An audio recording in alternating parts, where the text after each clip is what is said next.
I'ma do the most. Since they pay to see a show, got the South overflow, yeah. If I gotta do it, I'ma do the most. Watching me, they take no raise a toast to the goat, yeah. Body be dripping and sandy. Part of my nose with that fancy. Money on me, I got plenty. Hundreds, 50s, and 20s. Stay fat, lot of them. Rags, house by the lake, bought that. This is all you got left to work with, all right? This is hard. This is an erect penis.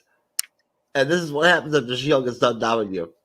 Oh my god, what? Why is the comments so quiet? I need help here. Like, Rayman should be here. This is fucking ridiculous. You're freaking man. We're talking about grief and you're stupid. Andreas, look, I found White Vision's penis, bro. Here it is. The whole time it's been right here. I had it right here on my laptop. Oh my god. It's White Vision's penis, bro. Folks, I found it. I cannot. The search is over. I cannot move on. Let's move on. This is going too far. I mean, too far from already many far from Jeff TrueKnowledge himself. Well, he should be called 10. What? I think I'll give it a 5 if we want to be disturbing. And White Vision's penis found. $2 gets a 10 out of 10 on that one. Well, hello, folks out there. There's a nice little welcome for you to the Avengers Endgame review part 2 that we're going to be doing tonight. As you see there, they were talking about White Vision's penis because, unfortunately, he's missing it. So, and Jeff found it somehow. So, just wanted all of you to know that. Anyways, like I said, welcome to Avengers Endgame Part 2 review. Last week, we did the first half of the film, which technically I feel we went a little over half of the film because pretty much the remainder of the film, it's a little piece and then the whole end battle sequence. So we got a lot to talk about, but it's not much of the film left, but lots great to talk about there. So, of course, we have our great panel here tonight for us. Of course, I have my trusty co-host, Mr. TrueKnowledge, Jeff S. himself. Welcome, Jeff. Oh, yeah. And then New York, baby. New York in the house. What's up? Oh, New York, people. Woo-woo. And then, of course, we have Mr. Andres, the pop culture guy, with us. How we doing, Andres? Very good. Excited to get this over with, and that's it. There you go, folks. He's ready to get it over with. Already. What are you? Wow. Do you already have plans with Angela Bassett or some shit or whatever? Are you on like a time constraint? Wait, what do you want? The honest truth or the fake truth? I guess when she drops that shit from like the Wakanda Forever shit, like, haven't I given you enough on your ass? You're probably just fucking. You just give up, huh? No. The honest truth. I got things to do. I don't like this movie. Let's get this over with. I get it. I got you. Yeah. Well, unlike the first part, Andreas, it won't go 3 hours, I promise. But anyways, not to be pushed or made to go faster, Andreas. Still, Timecop, you have to wait your time because you are Timecop. But anyways, we also have from Born to Watch joining us, Mr. Matt. How we doing, Matt? Good, gentlemen. It's a pleasure to see your faces again and can't wait, like Andreas, to get this done. Can't wait. Excellent. As you can see there, a little Aussie humor for you people. There you go. Anyways, Jeff is rumored was given that the White Vision penis by Vice President Dolph Lundgren and Secretary of Defense crackhead Whitney Houston. That sounds about right. That sounds about right, people. There you go. You heard it right there from Timecop's Dimension. There you go. Yeah, no way. Whitney Houston is not that. Alicia Keys is the secretary. Oh, Jesus Christ. Now we're going to throw Alicia Keys in the hat, too? Oh, my God. Oh, wow. There you go, people. I mean, Timecop, for some reason, has all these connections to all these people. Really interesting. Sounds kind of like he's got something up his sleeve he's not telling us here, folks. So, oh, yeah. Just keep an eye out for him. He's crazy. Anyway, so we're here to talk about Endgame, folks. Not to be talking about other things, but just to kind of get things rolling, guys. This latter part of the film, just giving kind of like a brief summary. How would you picture this portion to the first portion that we went over? Do you prefer the ending more, or do you prefer the other section more? Starting with you, Matt. The battle is epic. I love the battle. There's so much to love about the second half of this movie. Whereas I think maybe the first half could drag a little. It could be a little slow in parts, but not to say that I don't love that. But the second half is non-stop, balls to the wall, and so much fun. Excellent. All right, pop culture guy. Same question, sir. Comparing the two parts. Pairing. All right. First part is like a slow burn. The second part is pretty much what you want for an MCU film. High talk action, spectacle. There's twists and turns, which you will like it or not, but that depends on you as an MCU fan. So that's my word in terms of pairing this. The first one is very slow. You like it. Character development is good. Second part is high talk action, spectacle, twists and turns that you didn't expect, which we'll get into, which you will like it or not. We'll get into that. But that's how I view the two parts right now. All right. Jeff, your thoughts comparing the two portions, sir. Do you prefer the second portion or the first portion more? Well, I just want to clarify. I find the second half more entertaining than the first half, but in due respect, from a more from a very serious analytical review standpoint, when you come off of Infinity War in the writers' room, right, and you're putting this together over two films, right, you had to have that buildup. There had to be, right, it all had to connect and flow. So there's no way that you had to almost have an almost no action first half of this film, right? It wasn't like that they wanted into I don't believe at all that they went into the whole thing being like, this is how it's going to work. We're going to make sure that the first whatever part of the movie was sort of action for lit deliberately. I think that this is kind of how things unfolded, right? Once they figured out how they wanted to make this all work, and they handled it well. They did, right, by having just the one short scene where we get what is a great scene. It really is. If it's possible, it's literally an underrated quick action scene from the first half when they go to the garden and they get Thanos' ass. When they all come together and whatnot, everything. For once, Captain Marvel looks really fucking good in there, right? Getting after it with all of them together. I like Captain Marvel with the Avengers, with the team, like fighting and shit and whatnot. When she's actually more equal with them, I find her character more positive. I do. I personally, she seems more incorporated into the team at that point. Like I like that with her in that, right? Otherwise she's just OP all the fucking time, like on her own level and shit and whatnot, and she feels sort of separated. But no. So at that point, I'd have to say that although I find the other part more entertaining and more powerful, you got to give props to to the first part too, because I mean you can't without that second part. There is no build up to it, right? That they establish a very very solid build up to where when the events occur and what we're about to talk about, they really hit. Very true. Very true. Very good. Thank you. All right. So basically where we had left off in the part one of the review was we were getting to when Nebula, while she's on Morag with Mr. Rhodes, gets incapacitated because her cybernetics start to malfunction. And if you previously know, before this was pretty much all the stone getting we got all that information there. We Black Widow sacrificed herself for the Soul Stone. Mr. Hulk himself gets the Time Stone from of course the awesome an amazing Tilda Swinton. That's when we see all the 2012 footage going on with, Tony, Captain America, and of course, Ant-Man himself.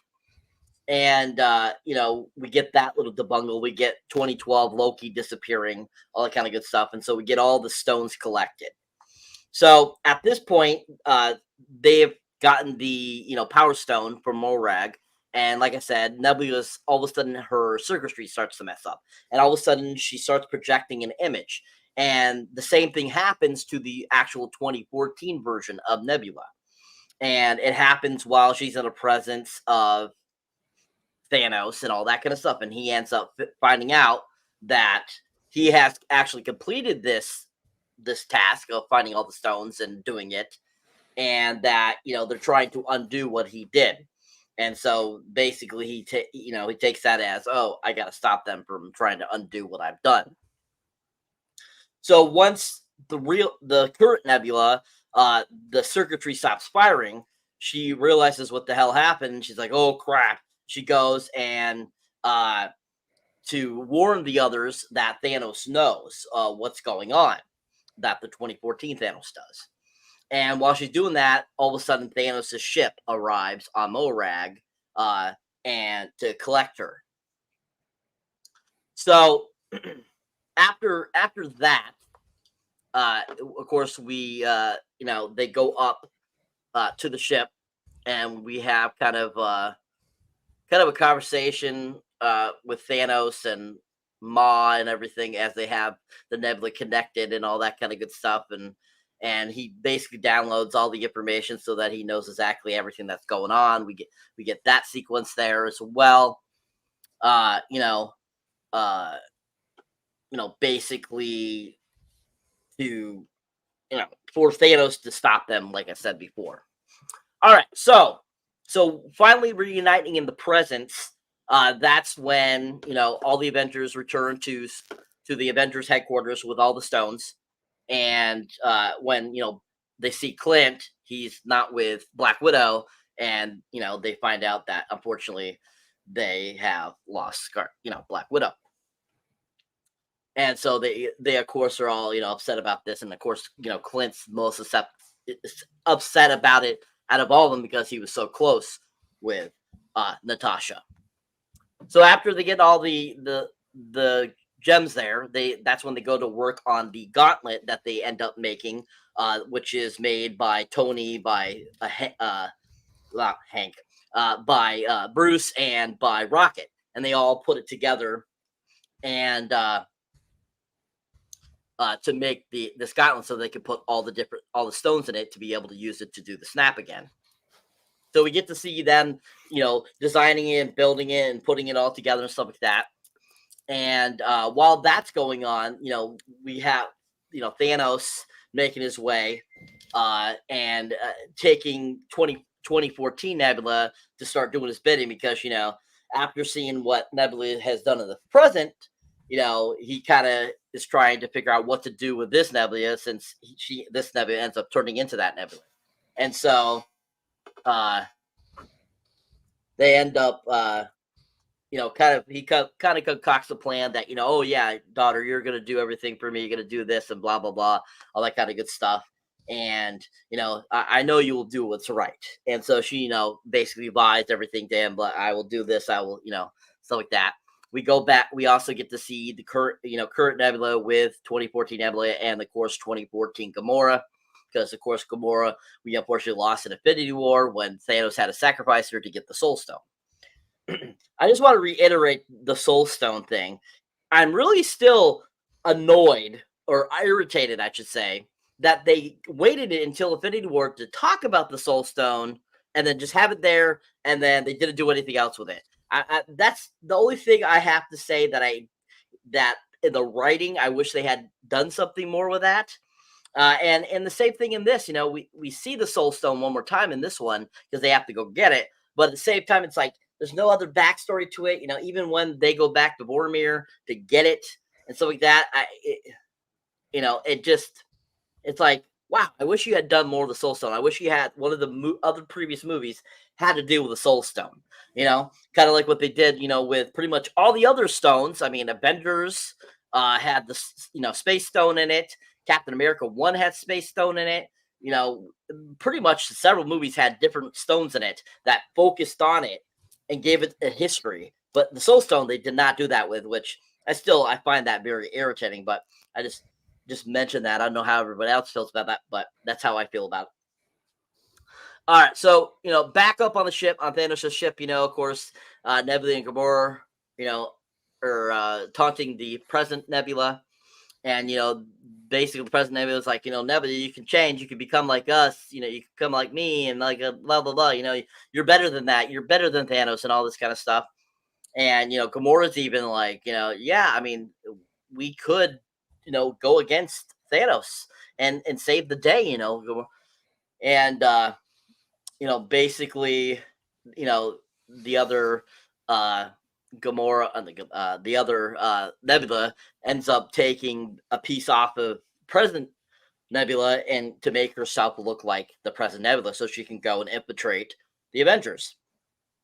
So once that happens, we go back to the team at the compound, and they realize, the only one that really could to use the gauntlet would be Bruce, because Bruce uses gamma radiation. That's what causes him to be the Hulk, and that he would basically be the only one to be able to handle all that power from the stones. And so basically we get, of course, that great sequence where, he snaps his fingers and they all kind of wait to see what happens, see if it works. Of course, we have Scott, go look out the window. Hawkeye gets, of course, a call from his wife, which showing that the snap did work. And, while Scott's looking outside, he's like, I think it worked. All of a sudden, boom! We get Avengers Plaza starts to get demolished. But before that, when the other Gamora, geez, I don't know why I keep saying the other Nebula infiltrates there and gets in there, she actually brings the Thanos, goes and puts in the coordinates so that 2014 Thanos ship can come to the present. And it comes to the present, smashes through, of course, and that's when it starts to fire, and that's when that ends up happening. So before we get past that, let's talk about that sequence of the film. What were you guys' thoughts on that sequence of the film at, by this point in the film? What did you enjoy of it? What did you like about it? Just overall kind of your thoughts on the whole section, the different characters, and kind of just, overall thoughts on, did that lead up well to the next sequence we get to? I'm going to start with you, Andreas. Thank you, sir. Okay, so there's a lot of opinion here. Let me get rid of the Black Widow thing, because that is the one that's highly controversial around the MCU community. If you're a Black Widow fan, like myself, I personally don't like that creative decision, letting her die. I understand in the starting point, it makes sense during that moment, but I was so gutted when she died. I was a huge fan of this character. I love, Scarlett Johansson's actress. Love her body of work. And I mean, I was just really shocked that they killed her off. And they acknowledge her, with the group talking outside in the Avengers compound, but it just wasn't enough. And I just feel like like Tony had like a great, when we get to the end, I mean, people. Like, this is spoilers, but Tony had a grand finale, like a grand funeral, and like Black Widow. Oh my god, fuck you, man! Why you want to start today? God, that is not my favorite movie. No. Thanks a lot for destroying my train of thought, sir. I appreciate that. Anyway, now I'm more angry now. I'll take Kangaroo Jack over this movie. Anyway, I mean, he wants to go down under and get a kangaroo for his spot. Oh, That's all we Jesus. need. That's all we Oh need. my That's God. all we need is a real Aussie, and now we're gonna get an Aussie impersonation together. I love it. How offended should I be right now? Yeah. Also, first off, folks, don't believe what Saber did because Kangaroo Jack is not even Australian. Like in the trailers, he sounds like American, which is kind of weird. But anyway, I knew if I mentioned Kangaroo Jack, Andres would fucking lose it. oh my God, Well, you know who voiced him in the movie, right? who voiced him? Who was it? The guy from Blackish, Anthony Anderson. Oh, Oh, yeah. He's in this movie. He's in that movie. Also a different world. wasn't he in like SBU or some shit too at one point? Law and Order, He the could've. original. Oh, the original Law and Order. Yep. Yeah. So, and anyway, sorry, folks. No. I hate this. I don't like that Black Widow died because I don't know if you guys knew this, but like we knew prior to the 2019 Comic-Con, we knew we're gonna get a Black Widow movie, and so this was so weird that okay, we knew we were gonna get a Black Widow movie, but then she's gonna die in Avengers Endgame. I was like, what? And I don't want to say not much about Black Widow the movie. I liked the Black Widow movie. I thought it was a great tribute to the character. I mean, it gave us Elena, Florence Pugh, So yeah, there's not much to say. But yeah, I don't like this death. And then piggyback what Cyber brought up, the Soul Storm. I totally agree with you, Cyber. We should have expanded upon the Soul Storm because here's the thing, like I don't. It's just a little nitpick in terms of the plot hole. Why did they need to go back in time to get the Soul Stone if they just go currently to go to that location, right? Like, why do you go time travel back to 2014 to go to that location? That doesn't make sense. If you and like, is the Soul Stone like an object that you can get it and then it comes back to that location? There's just questions I have. What's the rules of the Soul Stone? Because it's very mythical, like kind of like Holy Grail sort of. But I don't know. It's just very weird. But yeah. So fortunately, Hawkeye survived, and Black Widow has to take the fall. The best part about this sequence was actually Tony talking to his father. I don't know. We discussed that last week, but I want to talk about that because that was really great. I think that was a great scene to like close out this father and son kind of relationship that we got with Iron Man 2 since then, because Tony always had this like trouble, like very strained relationship with his father. He loves him, but there's always like that like rift, especially how much idolized Captain America, from the information from the Avengers movie. And Civil War, his parents died, because of a soldier and all that. Like, he has some, baggage still was from his father, and I think this conversation he has with his father is really great and touching, especially when they talk about the birth of their child. And and what I like about this sequence when Tony leaves and Howard goes to the car, I really love that they bring back the human drivers from the TV show Agent Carter. James D. Arce, that's his last name. He played the human Jarvis in Agent Carter. If you guys didn't see that first 2 seasons, that was really great. I really love that they canonicized that show. So that gives me heart. They confirmed that. So something those were, oh my god! Thank goodness I didn't read that. Anyway. Whatever it takes, baby. Yeah, whatever it takes. Yeah, sure. Yeah, so I really enjoyed that. I really dug that we saw the Ant-Man helmet from the classic, comics. That was cool, But yeah. So I really enjoyed that. I really dug that we got the last cameo of Stan Lee. That was a good cameo. I really dug it. I love his sticker say "Enough Say." That's like another catchphrase that Stan Lee say over the years. If you see Spider-Man 3, he does say that over there when he say to Toby, some people can make a difference, and then he just wave his hand to him, and it's like enough say. So that was cool that they make that into a sticker, to the sticker bump into the car, which is nice. But yeah, so that was good. And then, I'm sorry, I cannot take, like, I don't know if you guys have this problem, but I have this problem. Hawkeye's hair is awful. Like, he has this like strict hair. It's trying to be badass, but it's so goofy.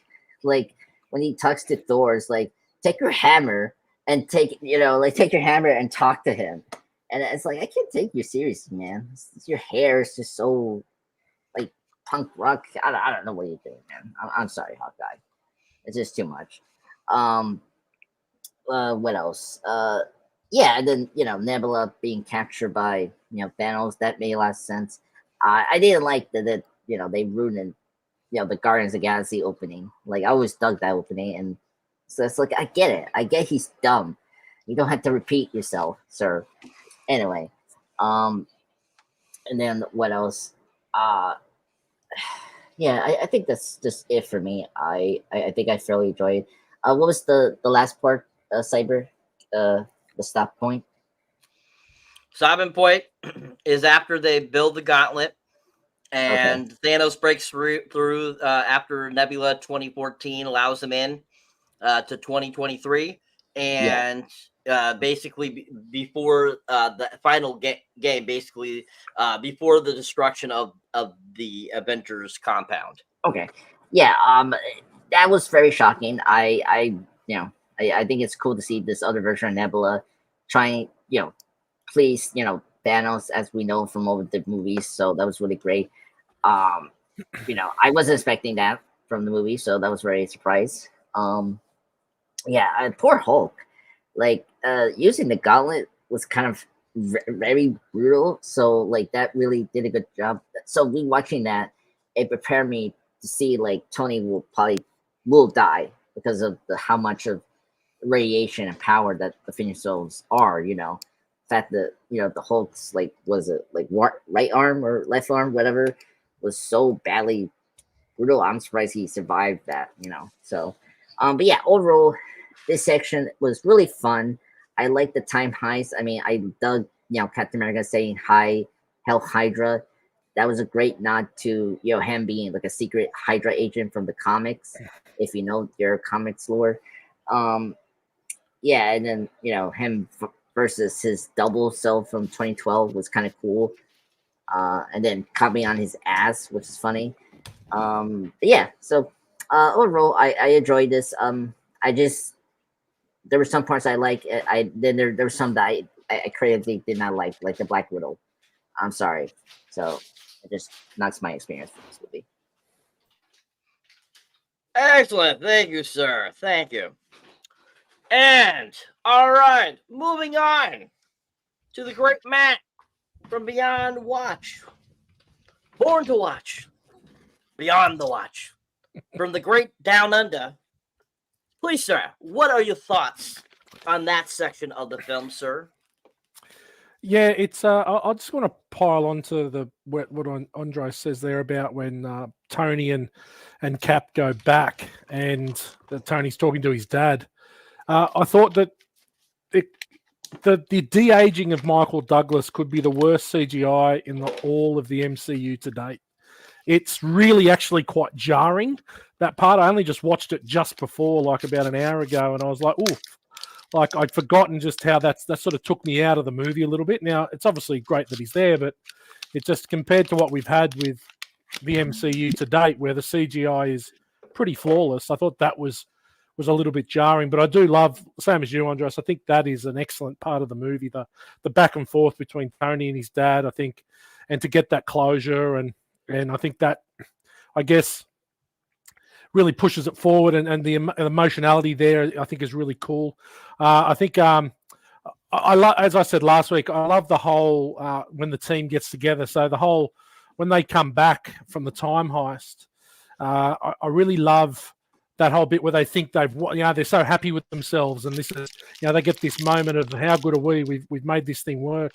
They build the gauntlet, and then the Hulk or Professor Hulk does the snap, and then we still don't know whether it's worked or not worked. And I like that. That's a real moment of sort of just like dead space where we don't know what has happened. I think that's really cool. And it's then, as we said, I think it's Scott walks to the window and sees the birds that weren't there before, and then the phone starts to ring, so you know that it's worked. So I really thought that was really powerful and really subtle as well, because obviously what they don't realize that at the same time is that Thanos' ship is pouring through the portal and is taking position above Avengers headquarters. And we know what's about to happen, but they're just oblivious and they think, well, we've succeeded, but they don't realize how big a deeper shit that they're in, and that it's all just about to go south for them.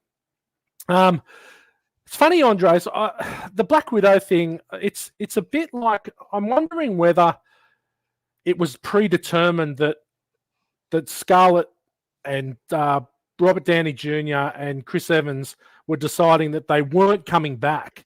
So the only way to ensure that wasn't going to happen was that, okay, we're going to write these three out. And I think that they knew that we were going to get, they'd already, as you said, they committed to the Black Widow film, so she was going to get her last hurrah, which I think is a little odd, to be honest.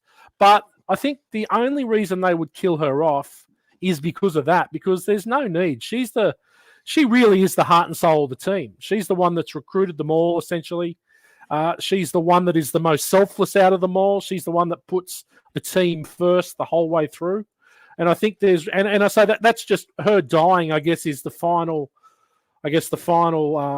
show that she is the most team player out of all of them. Obviously, apart from Cap, who is the golden child, but obviously in terms of the one who's probably had the biggest redemption arc from assassin to now like defender of the weak and the poor and everyone. I think that the only reason I can think that she dies is just because it was over for her anyway, and it's sad. But I actually think it adds a bit of a gut punch too, where I don't think anyone wanted Black Widow to die. I think everyone loved Black Widow. Like, she's hard to hate. So whereas I actually almost appreciate that as a creative choice to say, well, they could very easily have led the three people that have been there from the start ride out on white horses and be the heroes and go to the end. But all three of them have very different arcs to ending, and they're finishing in the MCU. And you know what? And we'll get there at the end, but the MCU dies with the three of them. It really does. Like, without them, it's quite obvious that it struggles. So, was it the right thing to do? Maybe so. Was it the wrong thing to do? We'll soon see in the future whether they bring Iron Man and Captain America back, which is looking, it wouldn't surprise me if they do. But look, I think that this part, up until that bit when Thanos is over the top and ready to blow him away, I think it's really cool. We start to really see that it's not going to be what they all think it is. And I think that's a really cool little twist there. Excellent. And any thoughts on the Nebula, old and present Nebula, and the Gamora thing on Thanos' ship? What are your thoughts on that too? Yeah, I do. Actually, I think we get to see the Gamora thing is really cool. I really like that, how they sort of replace the Gamora and they send the other Gamora back, the future or the past Gamora back in her place to be the spy and to sort of to fix it. But the thing that I really like is the whole Gamora thing. So it was obviously, I was actually more disappointed that Gamora died in Infinity War than Black Widow. I really like the whole Quill Gamora thing. I really like the Guardians. I think they're sort of the heart and soul. They're that family fun. And I really like that. Like, Quill worked really hard to pull that green bitch, and then it just gets, the rug gets ripped from underneath him. But I think what I really like about the Gamora arc is that we see that even back then, she's starting to doubt Thanos and that she was ready to rebel. So how long she's been thinking about he's not all that he, whether it's from the very start that she, because of what she found out how she became Thanos' daughter, but it's almost like we get to see that Gamora really, it wasn't the Guardians that turned her into this good person. She actually was starting to doubt it all the way back then. So I really like that she was ready to turn. She just needed the right excuse to turn. and I think she tries, and she can't pull it off with the Nebula, but then she gets a second chance. But I agree with you. I think that the also Andres again that the start where they go back to the start of the Guardians part, where I think the start of the Guardians movie is just incredible. I love it, but they do pick on Star-Lord quite a bit in this movie. You know, like, well, the choice was between him and a tree, and they really do play on the dumb thing. But I was actually really hoping that at some stage that maybe something would happen between Star-Lord and Gamora later on in this movie, but it's obviously never going to. But yeah, I think the Gamora thing really interests me. I think it's obvious that she's on the brink. You know, she's not as evil as the other two. So yeah. Excellent. Thank you, sir. All right, Jeff, same question, sir. Your thoughts on from where we left off last week up to Avengers headquarters starting to get blown up by Thanos' ship. Well, I'm sorry. I was entranced by Matt's fucking contribution and whatnot. And fucked me up, whatever and whatnot, and everything. Cyber, can you run that by me again? Jesus Christ. All right. For some reason, I spaced the fuck out right before you. I don't even know why. Right before you go to tell me the shit, I just spaced out. It's called boredom, Jeffrey. It's called boredom. Maybe you'll remember. Maybe you'll remember if I tell you this way. Okay, so from where we left off, from before to where the headquarters. I thought you were going to use the Godfather one. Okay. The headquarters. No, I'm going Jersey. Headquarters start to get blown up by Thanos' ship. Well, basically, I think that to bounce off Andreas and Matt, which is that folks, just to be clear, that's one of the best parts of doing these discussion live stream shows is having this sort of great panel, because honestly, Andreas and Matthew, are excellent contributors to the panel. And of course, Cyber is really great too, whatnot, everything, right? Just as, if not, he's probably, I'd say he's 50-50, probably both between the panel and moderation, if not better a moderator than the panel. But that's just me. My opinion is only worth, 33.7%, depending on the day of the week. But overall, Gamora, Matt mentioned Gamora. Andre has mentioned Gamora, and he was the only one that really tried to talk about Gamora in our Infinity War review. We kind of didn't talk heavily on her for a different show. This is for another show, really, to unravel. But she really did. I wish I would have talked about her more in Infinity War, because her arc really was great. All the Guardians arcs were great. Nebula's was amazing. It really was. And so, although it was part of the slow build phase of the film, right? Coming off of me doing part one, where we swap over into the the Thanos side of the film, right? I too also think it's great that Matt pointed out that part of, I think, what makes Gamora who she is and such a cared about character and so popular is the fact that she gives off, she's always given off that vibe, even from jump, that like she was a good person, like she had ethics about her, whatnot, everything, right? Like she just was kind of like fucked up, like you would be if Thanos was your dad and you goddamn get all that shit and whatnot, right?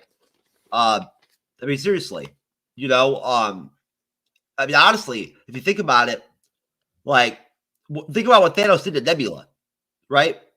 Like, who the fuck knows what Gamora went through with him? You know what I'm saying? So, like, you'd think that, like, for her to even have any desire to rebel against him, considering who the fuck he is, that takes some goddamn stones, man. Right? Like, for real. Like, you don't want Thanos to be your enemy. I think it's pretty clear. That you don't want to be on Thanos' fucking hit list in the universe. That's not the dude you really want to like be after you. I mean, considering what it did to the Hulk and the fucking that one fight, dude. Like, seriously, come on now. Without the Infinity Stones, Thanos is so fucking powerful, it's ridiculous. But it's almost his treatment of fucking of goddamn I apologize, of Nebula was in Endgame is probably the worst shit I've seen in the MCU, as far as like, you know, showing really the full blown brunt of like how he would mistreat her, right? And like why he despised her so much, whatever, I have no clue. Really, I never really understood why he treated her so fucking horrible. You feel bad for her, right? Like, fuck, man. You know, like, I mean, she's like literally like, it's sad. You can see the difference between his feelings towards him and Gamora, and then that must crush a real Nebula in real life, right? No wonder she's the way she is. You know, I mean, the rivalry between her and Gamora, all the attention from Thanos goes to Gamora, right? Like, not to her. She's like basically the punching bag, almost. So, basically, my thoughts basically are just that, although it is sort of probably maybe one of the more slowest parts of the movie, it's necessary to get Thanos's, you know, make Thanos's, you know, insertion into the film valid, and they do a good job with it. And I think it's important for, you know, I like hearing other people mention the writer's room and the planning of this. I think is really interesting, right? You know, it makes you wonder, how, you know, and I've watched the videos where the writers have talked about what it was like in the room, the hours they put in, you know, like the 12-hour, being in the room till fucking 4 or 5 a.m. all night and whatnot, right, to finish certain aspects of the writing or getting hung up or whatever with their board and shit that they had with all the different like baseball cards of the characters that Feige gave them, because that's what they worked with on the board, right? They had all the characters spread out, right, pegged on the board to pair up, and they would just pair them up and talk, right, and project what will work.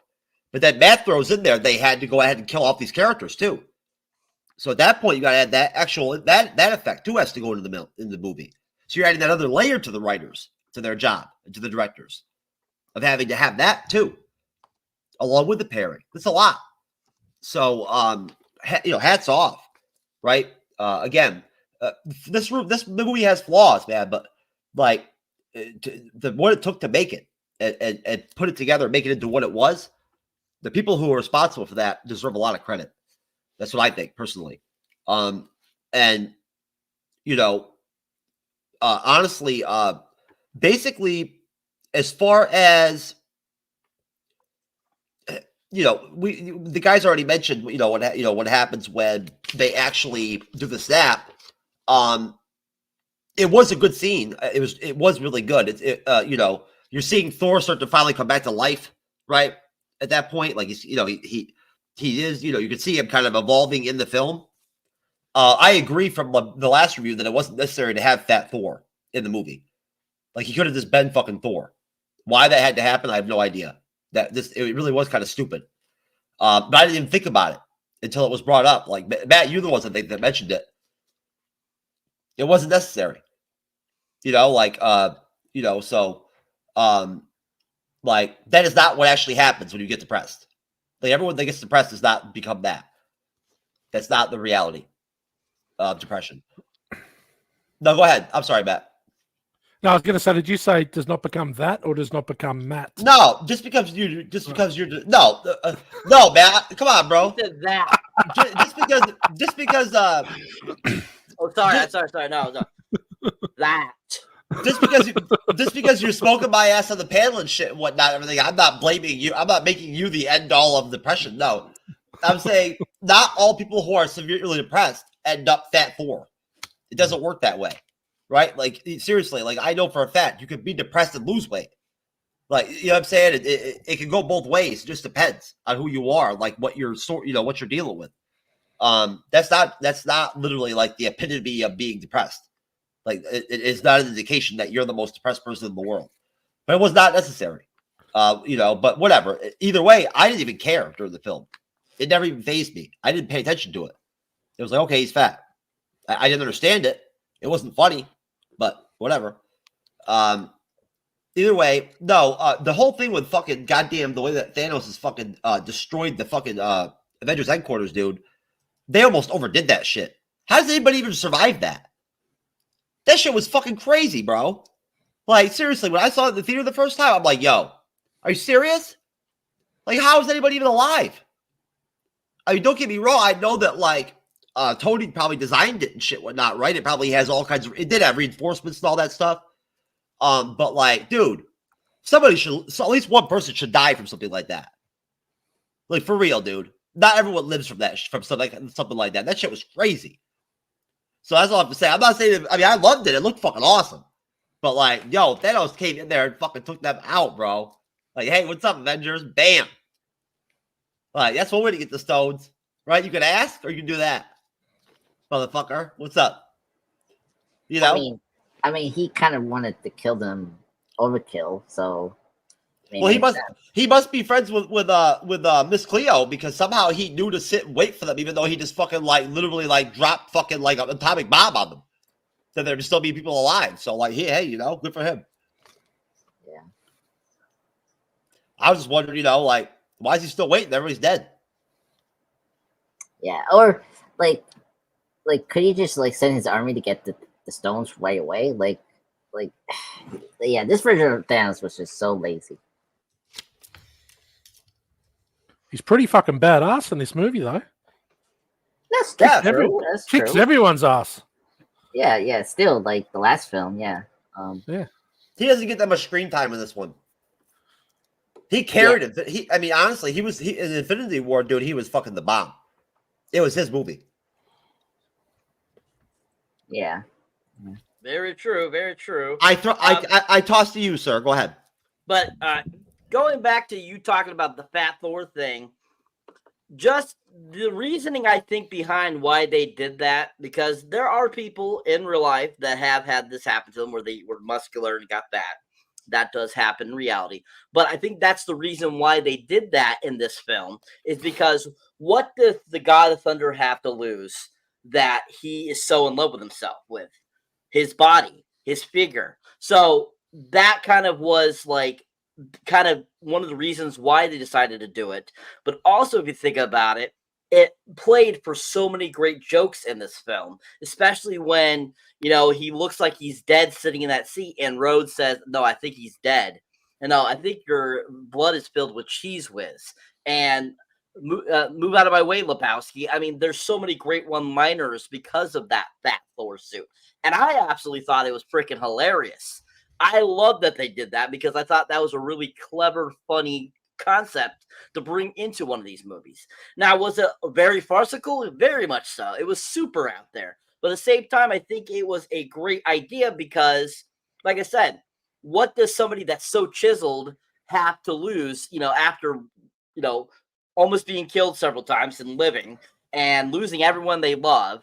You know, it basically, the only thing you have left is your self-image. And so the last thing that goes is he becomes a Fat Thor. And I think that bodysuit, I mean, the bodysuit definitely you could tell was so fake. But at the same time, I think they still did a good enough job to make it look funny enough. And as soon as you first get that eye of him being fat, I was just cracking up in the theaters. I started laughing out loud because it was so freaking hilarious. Fantastic. I think it was really well done. I think that was one of the best features about this film was the whole Fat Thor thing. And, you know, them kind of giving a little bit of nod to it in the beginning of Thor 4 was super funny too, having him get back into shape, which I think was a good ploy too. All right, thank you, sir. Great job, everyone. If you have those trailers ready, sir, how about we go ahead and pop those up and give everyone a refresher of this great movie? Oh, of course, I only have them ready, so perfect. There you go. TrueKnowledge at its best, folks. Tell Cyber he has the trailers ready to go. Are they ready? No, they're not. They're not ready, folks. TrueKnowledge is not holding he's not handling his business, man. That's okay though, because in the meantime, I actually have something wonderful to play for y'all. I promise you'll enjoy it. It'll fill up the time for a second, so we won't have this awkward silence. Judy Chop. Oh, you want Judy Chop? Oh, They're shit. going to take off. Some of them going to bomb. Just like they've bombed in the comics. What about this guy? You think this guy can make it for the Avengers? One of Diamond Days, a ninja teaching flicks. I didn't let me see the sign there. Come on in here, ninja. Here's my ninja at Diamond Days Ninja School. Come on down. What we're going to teach you, hold that door, and what we're going to teach you in our first episode is a proper stance and a proper kung fu. And you got your Judy chop, all right? You got your karate chop, and you got your ninja chop. Now, what smart thing to do is like when you use a judo chopping, you gotta say it, you know, for you beginners, you know, like a Judy chop. Because what you don't want to do is like be a Judy chopping and a kung fu kicking, and there goes your leg. You know, there ain't much home for a one-legged ninja out there. Right there, hard as a rock, but let me show you something. I'll have last time, baby. Don't put it in front of your face. I don't want to hurt you. But you got me? But what we're going to do here, we're going to work on the ninja chop. That's what we're going to do. You go a ninja chop. Well, now see, now sometimes it don't always work for a ninja, you know, but it practice makes it perfect. Don't go ninja nobody, don't need ninja, alrighty?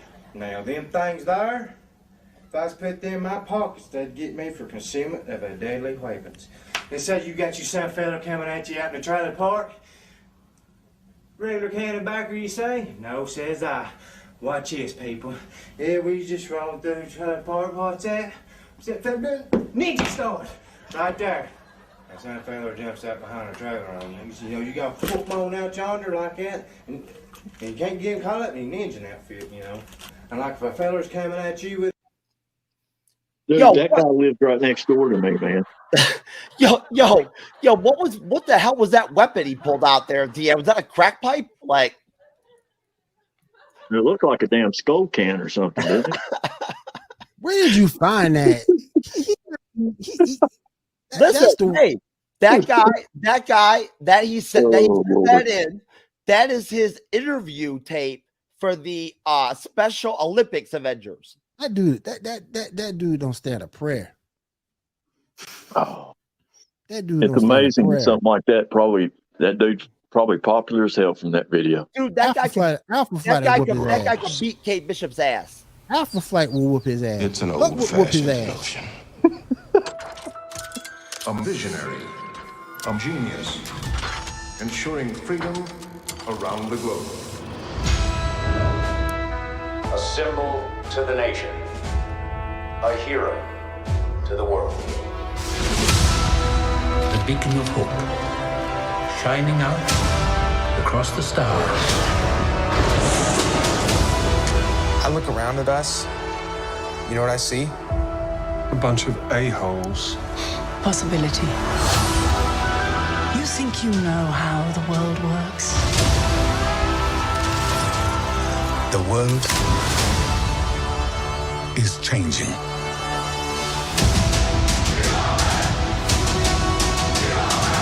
We need heroes.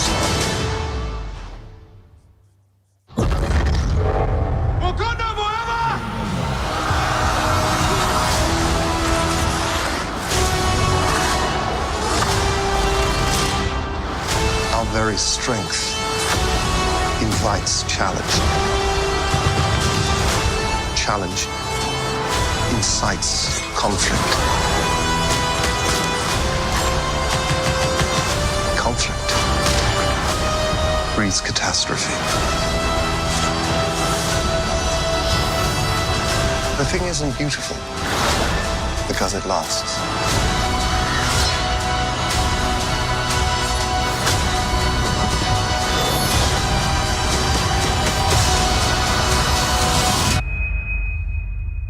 We're in the endgame now.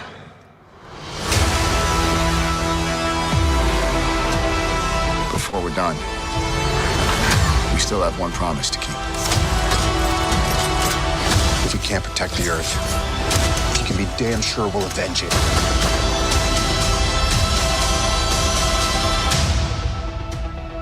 Whatever it takes.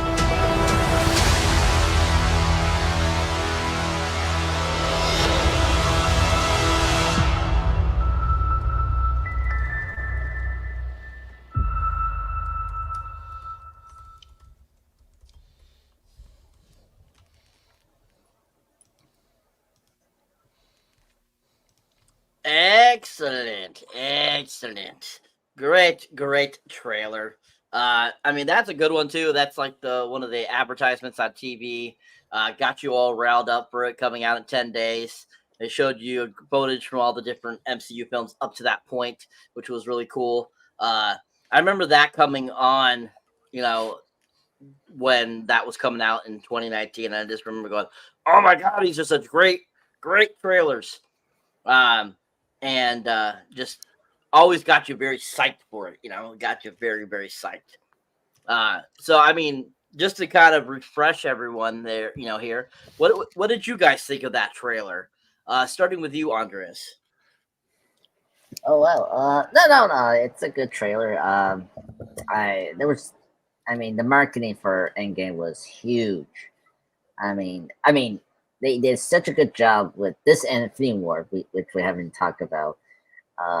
That is very unusual for studios, is keeping everything not spoiled.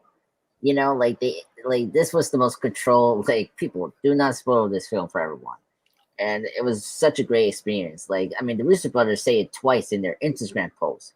It's like, please don't spoil this for everyone, And that was something that completely kept the calm, the storm, calm before these movies came out. And that was so refreshing, because it was so annoying, the last couple of years of film. Some what was it? The last two Terminator films got spoiled because of trailers. And so, I think it's great that the Marvel Studios have done a good job of keeping everything tight, which is a difficult thing to keep privacy, keep the script away from people seeing it in the internet and all that. So yeah, the trailer's good. I like it. I like how they build up all the movies we've seen, 22 movies up to that point, because I think Avengers Endgame was 23 or something like that. Check that again. 22nd. This was the 22nd. So 21 movies to that point. Like the music and everything. That I don't know who last week brought up Sean, or I think he brought up I like all the trailers. I always rewatch them. I always rewatch the Dark Knight teaser trailer. That's such an iconic thing, because so many people were so up in arms with the Heath Ledger casting. And when that teaser trailer came, I was like, oh yeah, he's definitely the Joker. His talking briefly and then his laughing at the end. It's great. I always rewatch that annually each year if I have a chance. These two Avengers trailers, they're okay. I don't get back to it. I think I watch more of Infinity Wars trailers more than the Endgame one. So yeah, it's okay. There's no, it's just hyping us up for the next 10 days when that was going to be released in 5 years ago. So yeah, that's my opinion on the trailer. Excellent. Thank you, sir. Matt, your thoughts, sir? I think it's just a really good reminder about the scope of what we're about to get ourselves into with Endgame, really. It's hard to believe that there was 21 movies all leading to this point in the MCU, and that's just a little reminder there to say, hey, there's some stakes here, and I think look at what we've done, look at what we've gone through together.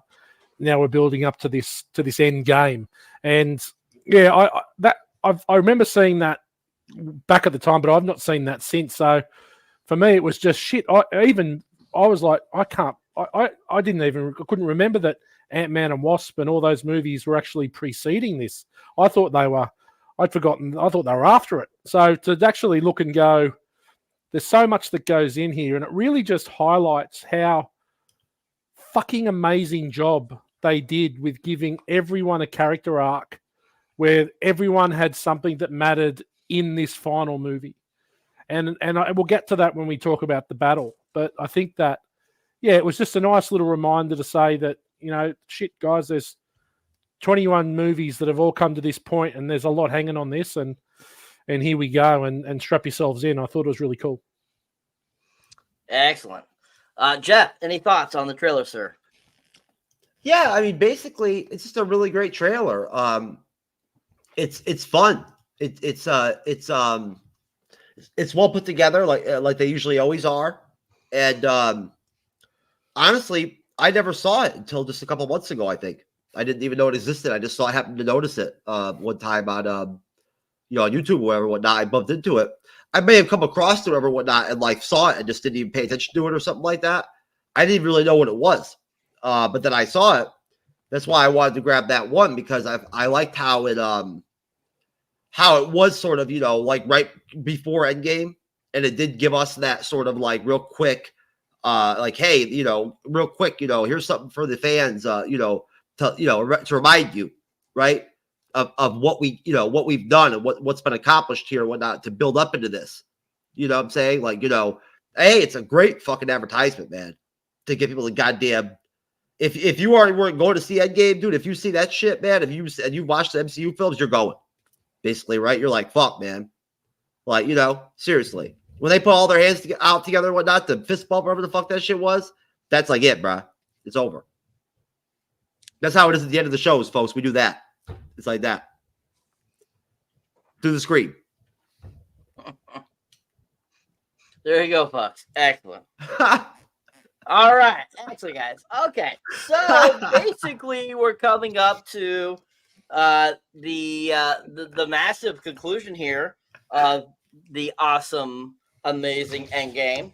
So where we left off was Thanos just firing on HQ headquarters of Avengers, and basically after he shoots a billion missiles into the thing, it basically comes crumbling down with what Avengers are in there at this moment. And we have it basically come crashing down. Basically looks like they have, destroyed it. Thankfully, we go in and we see that majority everyone has survived. Ant-Man struck down to be saved. Hawkeye made it. Rhodey, of course, has to get out of the War Machine suit because it's being pinned. He helps Rocket out. Hulk, basically is there to help them out too. Cap and Thor and Iron Man are all kind of disabled. And so basically they come out of the rubble and they go look down at where headquarters used to be, and there's Thanos sitting off in the distance without his helmet on and just sitting there waiting for them to see if anybody has survived. And they basically decide to take on Thanos themselves. And this is where we get this kind of the start of this great battle. Cap and Thor and Iron Man go and take on Thanos, and they start fighting. Thor dons some Asgardian attire, which is awesome, as a Fat Thor. And we basically start fighting Thanos. We have them fighting basically several close calls with Thanos taking advantage. And basically at one point, Thanos has Thor kind of cornered, and he's using Stormbreaker to try to kill him. He's about to do it, and then all of a sudden we see Mjolnir being picked up. And who the fuck is picking it up? Mr. Captain America himself. And picks it up and starts using it and starts using the lightning powers and all this kind of stuff. And so after he does that, they start to kind of kick Thanos' ass a little bit. And they're battling him still and battling him and stuff like that. And they keep battling. Basically to the point, where, of course, Steve, keeps doing his thing saying, I could do this all day type of attitude.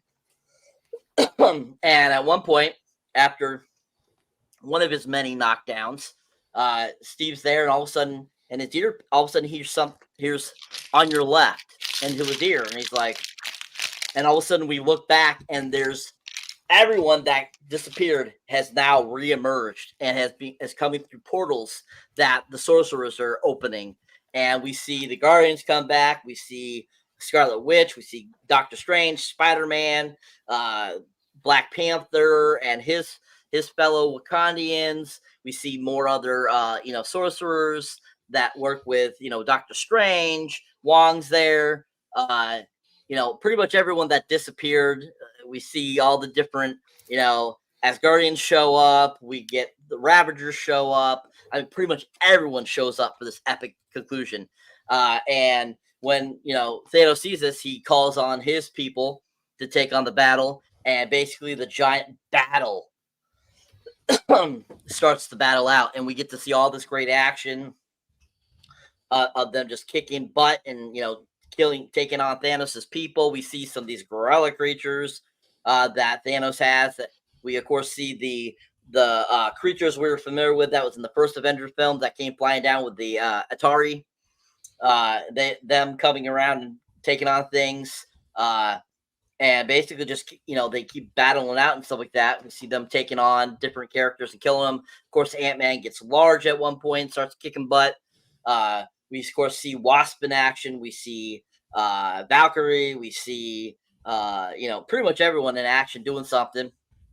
At one point, Wanda comes across Thanos and starts kicking his ass. But because basically she's about to kick his ass, he says rain fire, even with his troops down there. And we get, of course, the great exchange between Tony and Spider-Man again after he had dusted. They hug, which was a fantastic moment, which was so awesome. And you can just tell, like, it was so genuine of a hug, and that just was so cool. And, basically after, fire starts to rain down, all of a sudden, the ship is shooting at everyone, and all of a sudden starts shooting at the atmosphere. And Tony asks Friday, what's going on? It's like something just entered the upper atmosphere. And none behold, comes Captain Marvel finally. And she takes out Thanos' ship and basically ends up coming down to help with the fight. And we keep getting more fighting. And she takes the gauntlet to get it away from Thanos. She tries to go to the second time machine, as Scott calls it, which is the funny-ass ex-con van that was in Ant-Man and the Wasp. And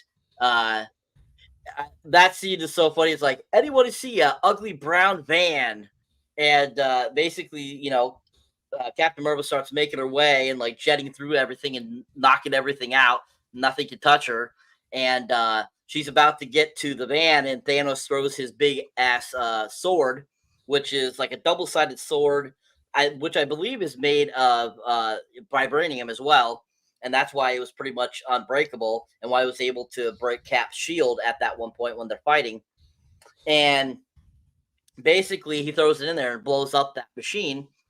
And then they keep duking it out. Thanos keeps trying to get the gauntlet. At one point, they get away from him and they keep fighting him and stuff like that. Captain Marvel is like taking him on, and he like tries to hit her a certain way and doesn't even phase her. And he's like, and as he has the gauntlet, he decides to use the Power Stone on her, does it. And basically, they're about to get it, but he gets it back because he keeps, Thanos is so great and he's able to master them. And at one point, him and Tony go for it, and Thanos ends up getting the glove, puts it on, tries to do the snap, but nothing happens. He looks at it, all the gems are missing, all the stones are missing. We look over at Tony. He has a gauntlet, and he puts it on, and all the stones are coming into his glove. And he's like, I'm Iron Man. Boom! Then all the people there start to dissipate, all the Thanos people from 2014. And we see, like, all of them start to disappear, and some of the people like, doing like kind of what the Avengers did in Infinity War and stuff like that. And basically it starts to work, and basically it goes and shows Thanos kind of seeing what's happening, and he sits down, and he's like, seeing that he got defeated, he's like, what the hell? And we see him disintegrate at that point. Then it goes back to Tony after he uses the gauntlet. Of course, he's in critical condition. And of course, everyone comes over and starts kind of, saying their goodbyes a little bit. And Pepper's there, and Rhodes says things, and of course, Spider-Man says his thing a little bit. He's really upset that Tony's dying. And as Pepper's talking to him, he just basically ends up dying, and they kill off Iron Man. And basically from there, after the battle's over, everyone's back. We have Tony's funeral, which was a really nice little funeral that they give. And of course, everyone's there for this funeral. We got Pepper, of course, Nick. We see Nick Fury for the first time since he disappeared at the end of Infinity War and the post-credit scene. We see Captain Marvel there. We see, of course, all the Ant-Man people. We see 3 from Wakanda. We see, pretty much everyone's there. We even get the kid that played the young kid in Iron Man 3 return for this funeral as well. I forget what, Harley returning, and it was actually the same kid that played him in Iron Man 3, which was awesome. Everyone's there for this funeral. It's a very sad moment. We get all that music, which is really played. They take Tony's first thing that he made for his chest and put it into the water, and it floats away. Of course, we have that nice little moment between Wanda and Hawkeye, which was really cool. Then we go have that great little moment with why can't I remember his name right now? Steve? John Favreau's character. Kangaroo Jack. No, Kangaroo Jack. Happy Hogan. Happy, thank you. Happy and Tony's daughter. Kangaroo Jack. Sorry. And she says she wants a hamburger, and he's like, "Your dad loved hamburgers." And basically, they have that little fun moment, and basically from there. After that, that's when we get Thor. We see Thor back in New Asgard, and he's talking to Valkyrie, and basically appoints Valkyrie as the new king of Asgard. And because he's not too sure what he wants to do with his life, he decides to, go with the Guardians to figure things out, because he has an all new purpose now, and he's got to figure out what that is. So we have that great moment, and he leaves the Guardians. We have that funny moment inside the Guardians ship, and he's like, "I'm the captain." He's like, "I know you're the captain. I just make some plans." And we have that great kind of moment there, which was absolutely funny. Then basically we end up going to a mini time machine that they built so that Cap can return all the stones and Mjolnir to their times. Of course, Bruce is there, and Bucky and Falcon are there, and so basically, Cap goes in, supposed to return in a few seconds, but he doesn't. And they're like, "Wasn't he supposed to return?" They're like, "Yeah, I don't know what happened to him. He flew past his point." And then Bucky goes, "Look over there," and then all of a sudden we have an old ass Captain America. He is aged. He is now like 100 and something. He's what he's supposed to be, since he was, since he was supposed to be from, the time frame he was, and basically tells that he lived his life like everyone kept telling him to. That's why he didn't come back like he was supposed to, and basically he passes his shield onto Falcon to make him the new Captain America. And of course, Falcon's like, I don't deserve this. And Cap's like, "I think you do. I want to give it to you if I didn't," type of deal. And Bucky's kind of like off the background, kind of, he agrees, kind of. And then after that, we get that final conclusion to the film of showing Rogers back in the 1950s with Peggy living his life, dancing with her, which I'm sure a lot of people probably got emotional at that point. I know a lot of people that cried to it.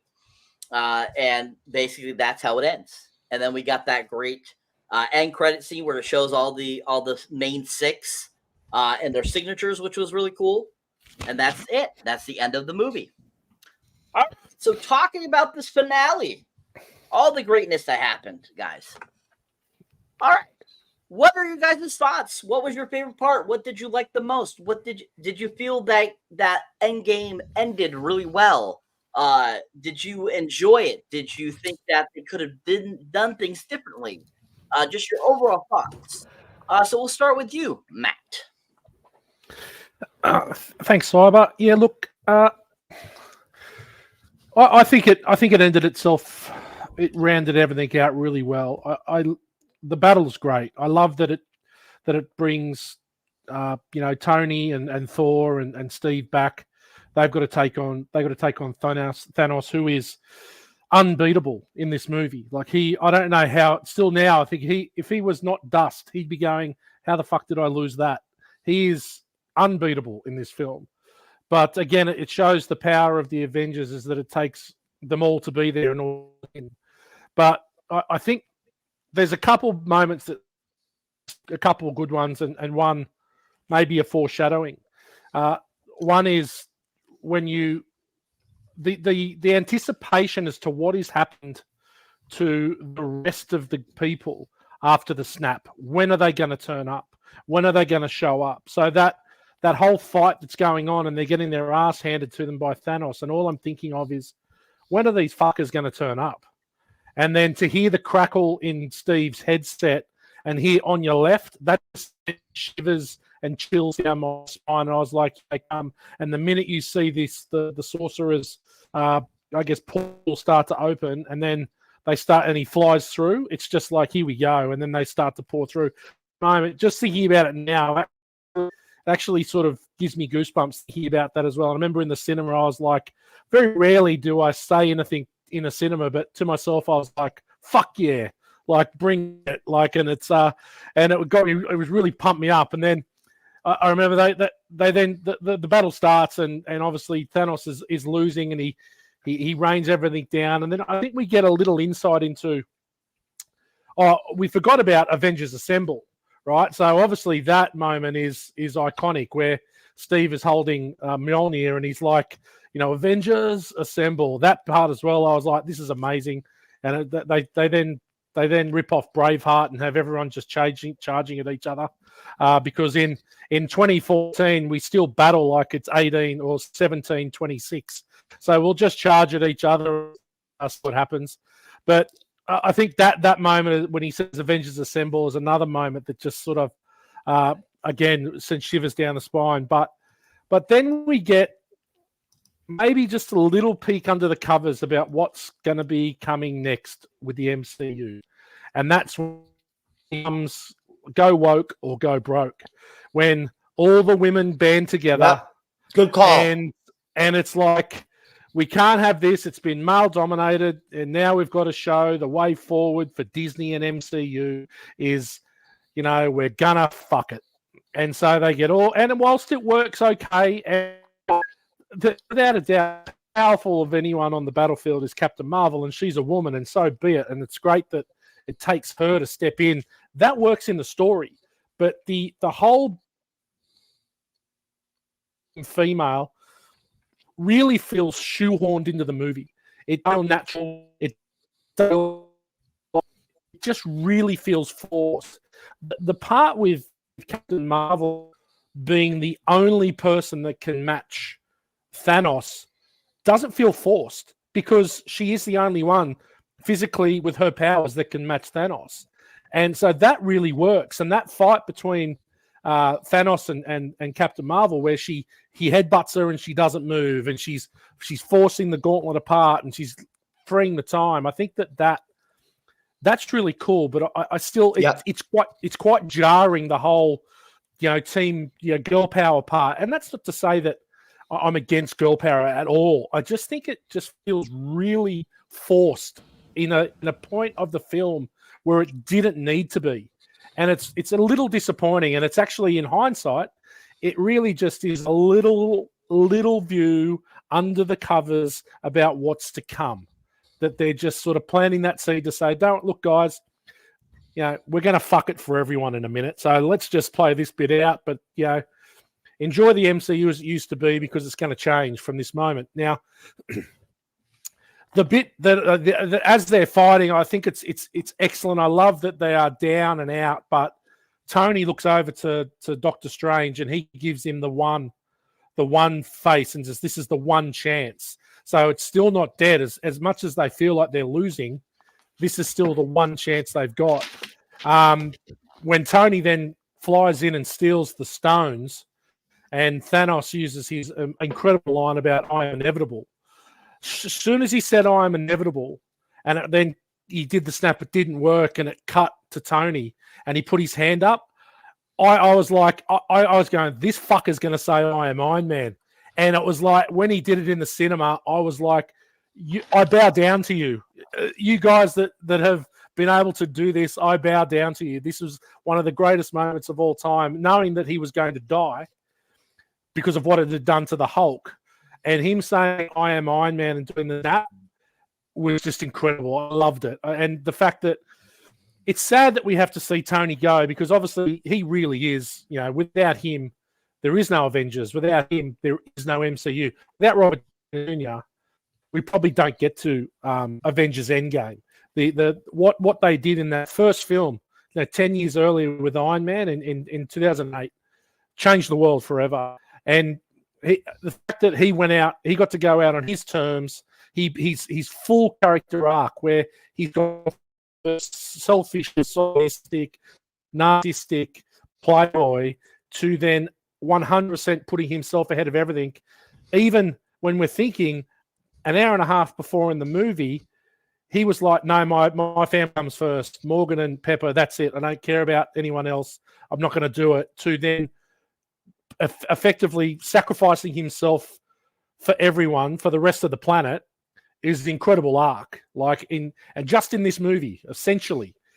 So I think then, and then obviously that's really sad. We see I didn't talk about the Spider-Man part. I think that's really emotional too, when he comes through and he has the cuddle.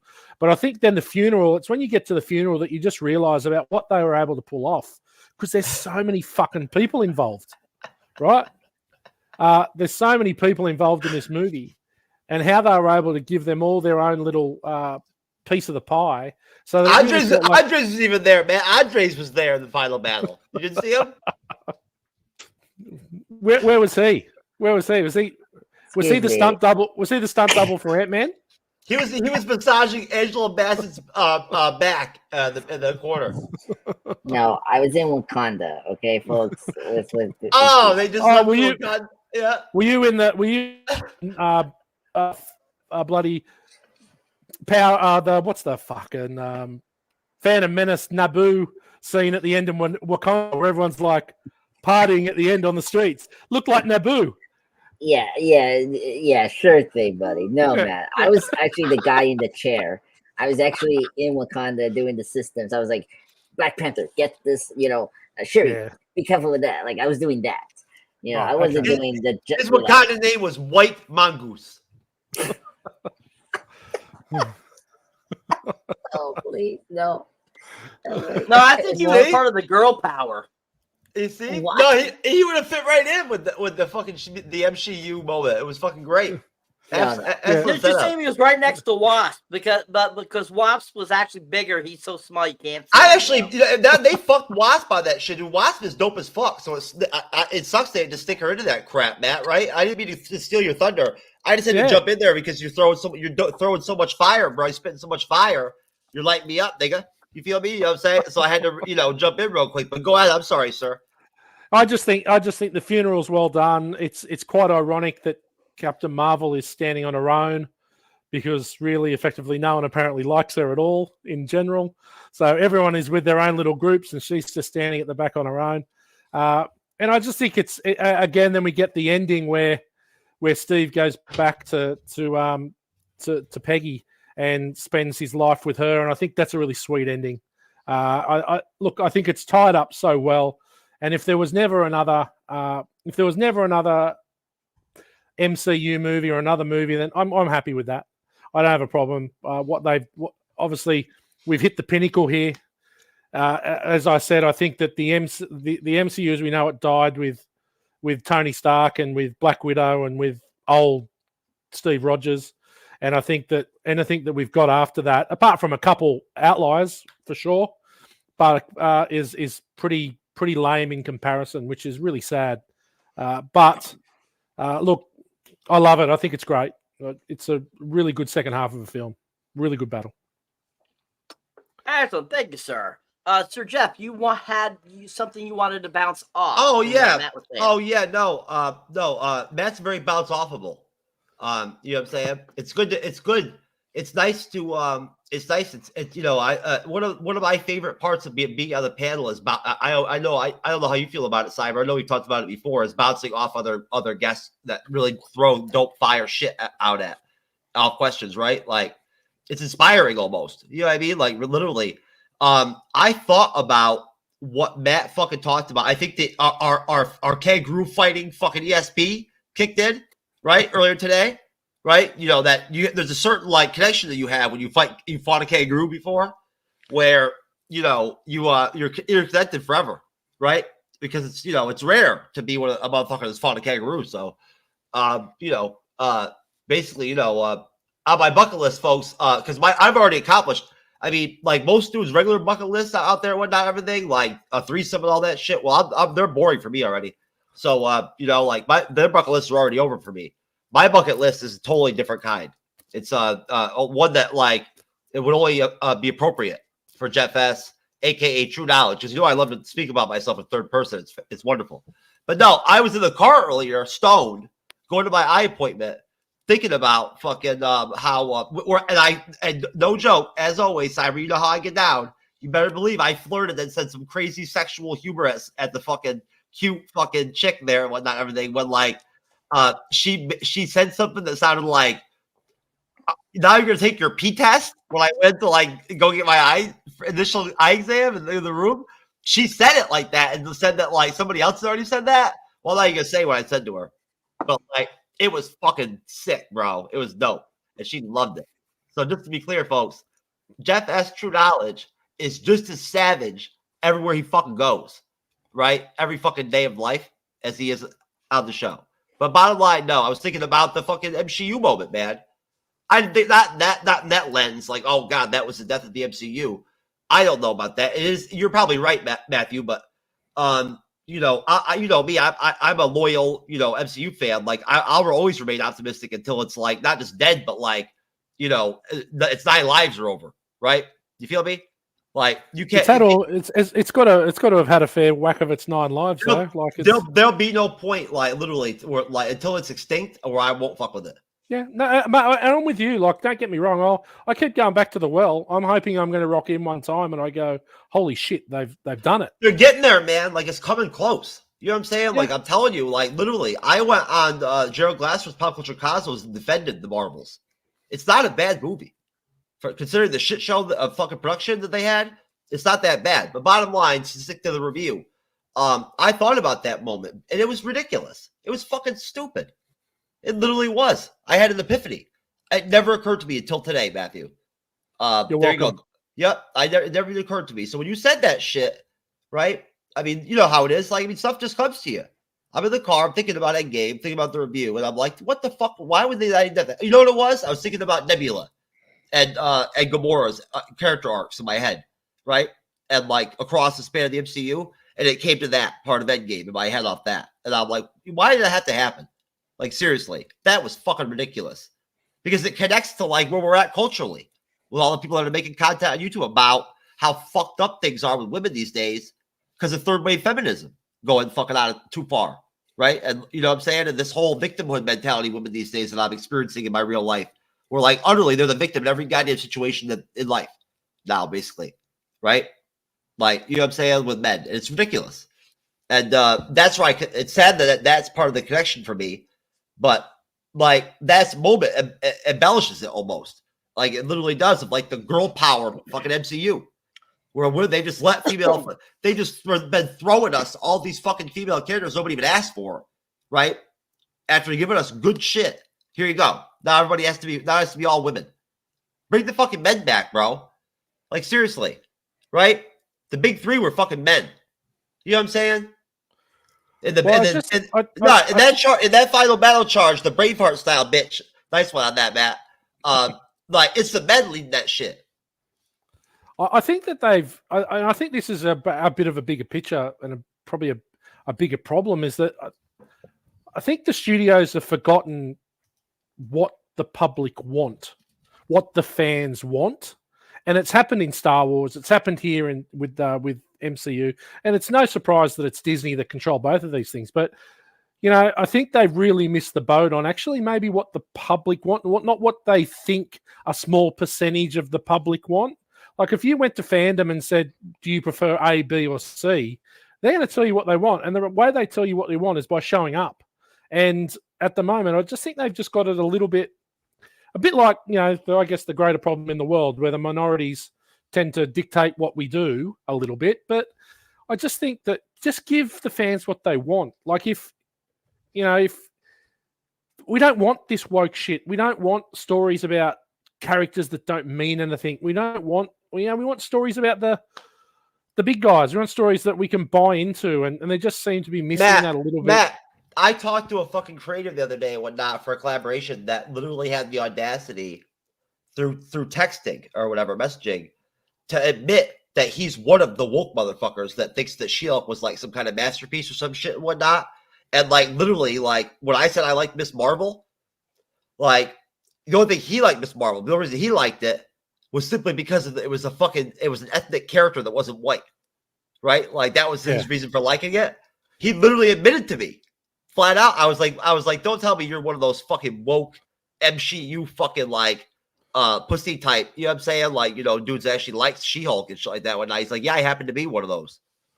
Yeah, and look, I don't think, and don't get me wrong, I don't think that, I'm not saying that everything should be whitewashed and it should be male dominated and all this kind of stuff, because I think some of the greatest characters in all these franchises are female as well. I think they can be very strong, but if they're well written and they're strong characters, and they serve a purpose, again, it just feels forced. And like in this scene, definitely felt forced. It didn't need to be there, and that's it. Final word off that, and then you can throw who do you want to, Cyber. I just want to say that literally, like that scene throws shade at Black Widow. It throws shade at the really solid, female characters in the MCU, just grouping them in all like that. It's that weak ass moment. It throws shade at them. Yep. Excellent, guys. Awesome. And last thing about that, I just want to say this is, see, I don't know why people think that the previous films or films over the last 20 years, let's say, when they have a very strong female in the film that's not in the beginning position, they're still there and they're still giving women props. Like, for example, in Iron Man 2, we had Scarlett Johansson come in as Black Widow.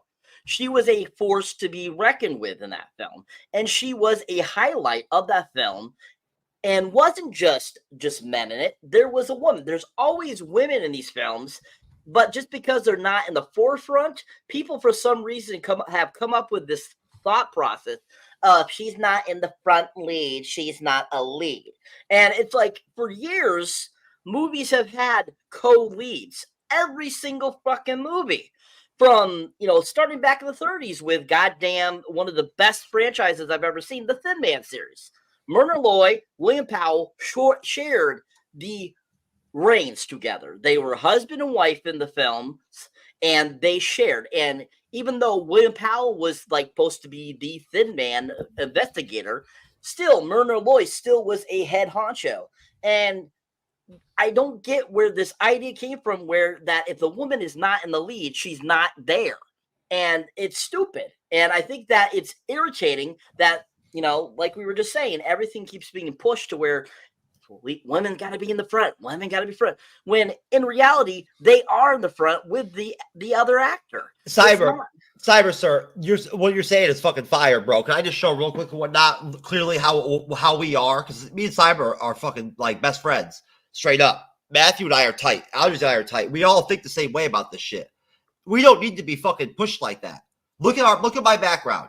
What do you see? Look at my background. I didn't plan this shit strategically. Woman, right? Woman. They're fucking all over. There's more women back there behind me than men. Seriously, I love good female characters, but it doesn't have to be done like that, Cyber. I'm sorry, I had to just jump in there real quick and whatnot. I'm not trying to get all tangenty, but this shit pisses me off and it fires me up. Yep. So anyways, just to conclude that, basically, people need to take a reality check and look at things before they think, or their thought process allows them to think a certain way. And that allow yourself to think and see, look at movies. There's a lot more to them that meets the eye with how things are going, and that you're being forced to think a certain way. Is all I'm saying about that. So to go back to the MCU talk, that's kind of where that went. But anyway, Cyber, when you force stuff like that and whatnot, it doesn't really work well, does it? Cinematically, when you really go in that direction, it doesn't end up. You end up with a good product anyway. Correct. All right, Andres, your thoughts, sir, on the conclusion of the film? Or have you gone Iceman, sir? You look like Iceman. You're Iceman. Oh, I'm Iceman. Everyone on my end's Iceman. I'm at the hour and a half mark. What can I say? Yeah. Okay. Yeah. That could stick too long with that female scene. I mean, I agree with Matt. You know, when that scene came up, it was so like kind of cringy. But the thing that I didn't like about it, for me, was like, Black Widow should have been there. Like that was my feeling. That's why I brought up why I didn't like the death of Black Widow. Good point.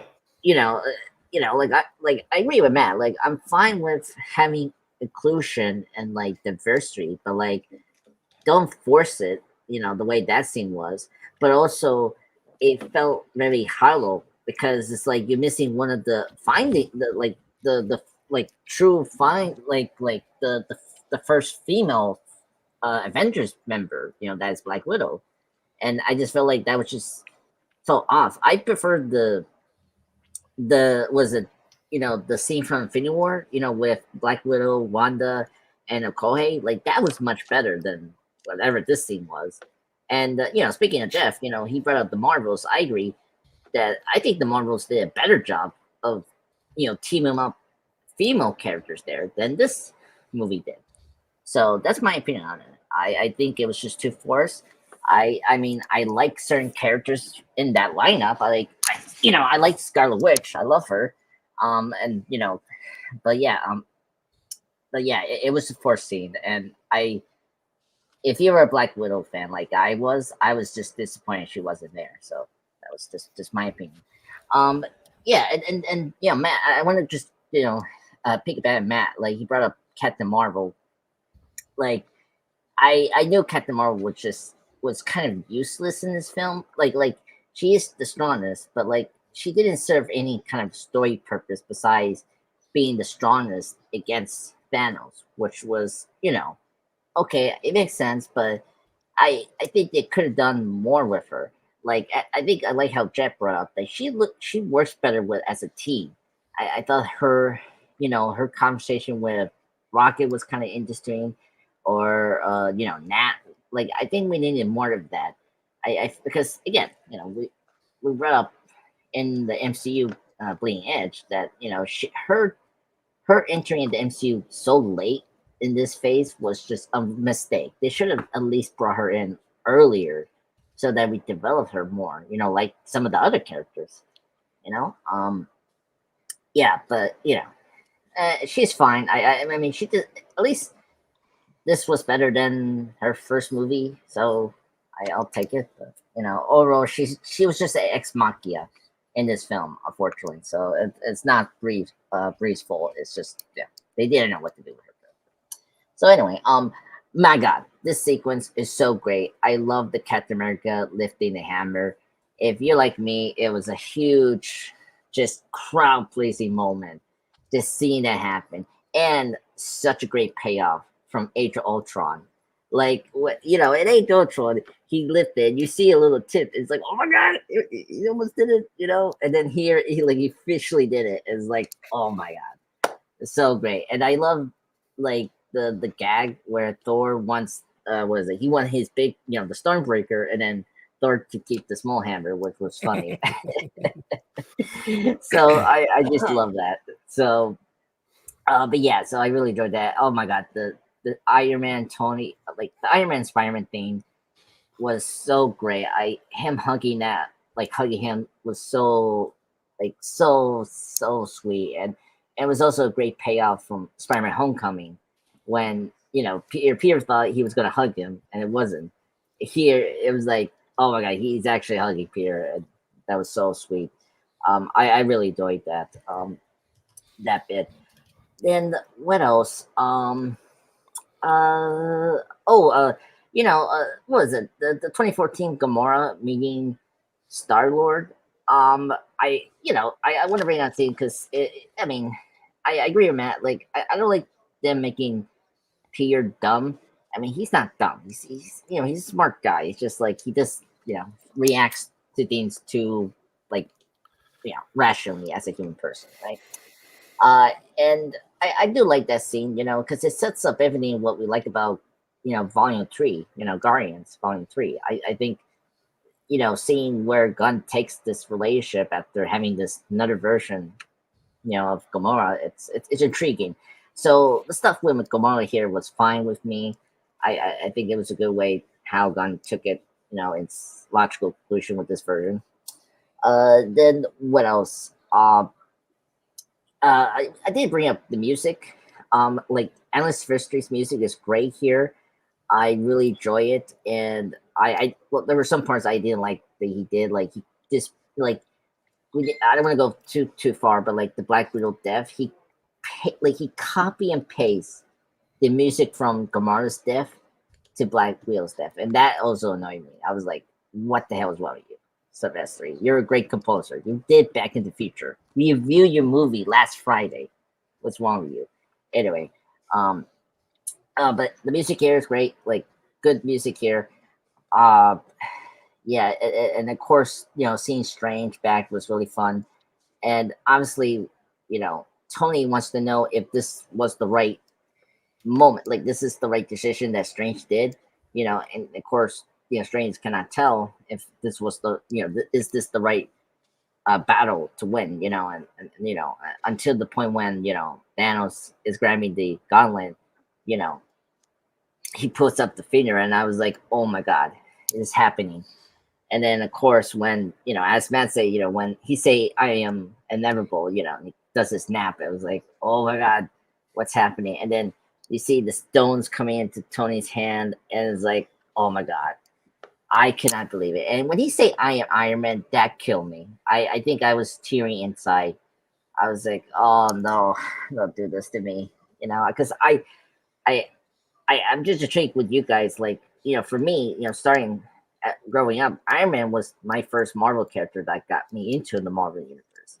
So I grew up, watching Iron Man. Do you say Captain Marvel was the person that got you into to Marvel? No, Iron Man. Oh, okay. Yeah, like from 2008, and first, you know that Captain Marvel came out in 2018, the movie, and then I'm talking about Iron Man. I know it's a joke, motherfucker. I'm fucking with you. Yeah, well, fuck you and fuck. Thank you. I love it. Thank you. Yes, thank you.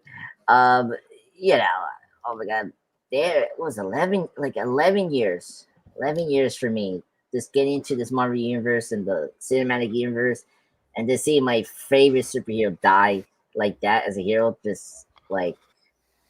just kills me. So yeah, it was great to see the aliens disintegrated, Thanos dying. That's great. I was so happy about that. And then seeing Tony dying was kind of sad. Of course, Tom Holland. Like, come on, Tom Holland is a great actor. When he say we won, Mr. Stark, and it's like, oh my God, please, boy, just leave. Don't make this even harder for me. Oh my God, it was so bad. I was like, oh my God. And then, of course, Pepper come in, and it was great that Pepper was the last person to speak to him, because the last word he say is Pepper, and that killed me. And then, oh my God, when the arc reactor stops lighting, that killed me. I was like, oh God. So it was so bad. And then the funeral, before we get into the funeral, just a little like arrow that was kind of funny. When he was talking to the people in the house before we go outside, he does like a speech, and then he comments how like it's been 10 years, which is kind of like that's actually a mistake because it's not 10 years. He's like doing this 10 years like the deflection of the Marvel Studios, because 2008 and then to that point. So that was really weird that he said 10 years because we're in 2023 in Endgame, so that was weird. Anyway, yeah, we go outside. I cried when they brought back, as Cyber say, the first arc reactor he had for the first Iron Man. And if you don't pay attention from the first movie, it say Pepper did this. How you say? Pepper did this to Tony in the first movie when he say, it's proof that Tony Stark has a heart in the first Iron movie. And it was cool that she kept that so many years and put that in the funeral, to cement, Tony's, heart has been, like proves that Tony has a heart over these last, 11 years was really great. And that really killed me. And so that was a really great touching way to, send off Iron Man. Yeah, and then seeing everyone was great. It was so cool. Like I didn't catch this until later, but seeing Harley was really great because Harley sets up everything what makes the Tony and Peter relationship work. If you think about it, if you pay attention and like about Iron Man 3, it sets up everything that relationship to be so great in phase 3, the Peter and Tony relationship. So it was really nice, and it was great that Marvel Studios remember Harley as a character in Iron Man 3. So because that kid was awesome. He was important for Tony's development in Iron Man 3. Yeah, then what else? Like of course the Guardians and Thor thing was great. I wish we had a movie with them fully because that's such a great combo. And I can't believe that Thor and Love and Thunder wasted them. But whatever. That's what happened. But it was really sad. I just thought I know you laughed the hardest of the jokes, but like I laughed so hard when Matt would say, "Oh, knives, yes," like when they were like talking, that Peter and Thor has to like have a tryouts to see who's going to be the leader of the Guardians. So I always love how Matt's responds to that. Yeah, and of course, Captain America go back in time and be old. That kind of makes sense. Me and Jeff were talking about this in the private chat. I want to bring up this because I know don't mention the herpes I picked up the other day, whatnot, everything and whatnot. What if I'm I might still try to get some action? Not that, sir. And okay. We're not talking about kind of Jack folks either. No, we're going to talk about the Sam Wilson being Captain America. If you guys don't know, you guys should be smart if you're a comic book reader like myself. Yes, Bucky was Captain America first in the comics, but the reason he became Captain America because he died during the events of Civil War in the comics. But of course, he came back, and then Bucky became Winter Soldier again. But later in the run, the Marvel run, before I think when Miles and Miss Marvel came into the picture, they decided to put Sam Wilson to be the new Captain America. So he was technically the second one. So, but at this moment, it made sense to make Sam Wilson be the Captain America for the MCU because especially in we're not going to talk too much about Falcon and Winter Soldier. I think Bucky just isn't right for Captain America. He hasn't yet cope his like psychological trauma with Hydra and all the assassination things he has done over the years. So it just couldn't make a sense where, Sam is a very smart person who has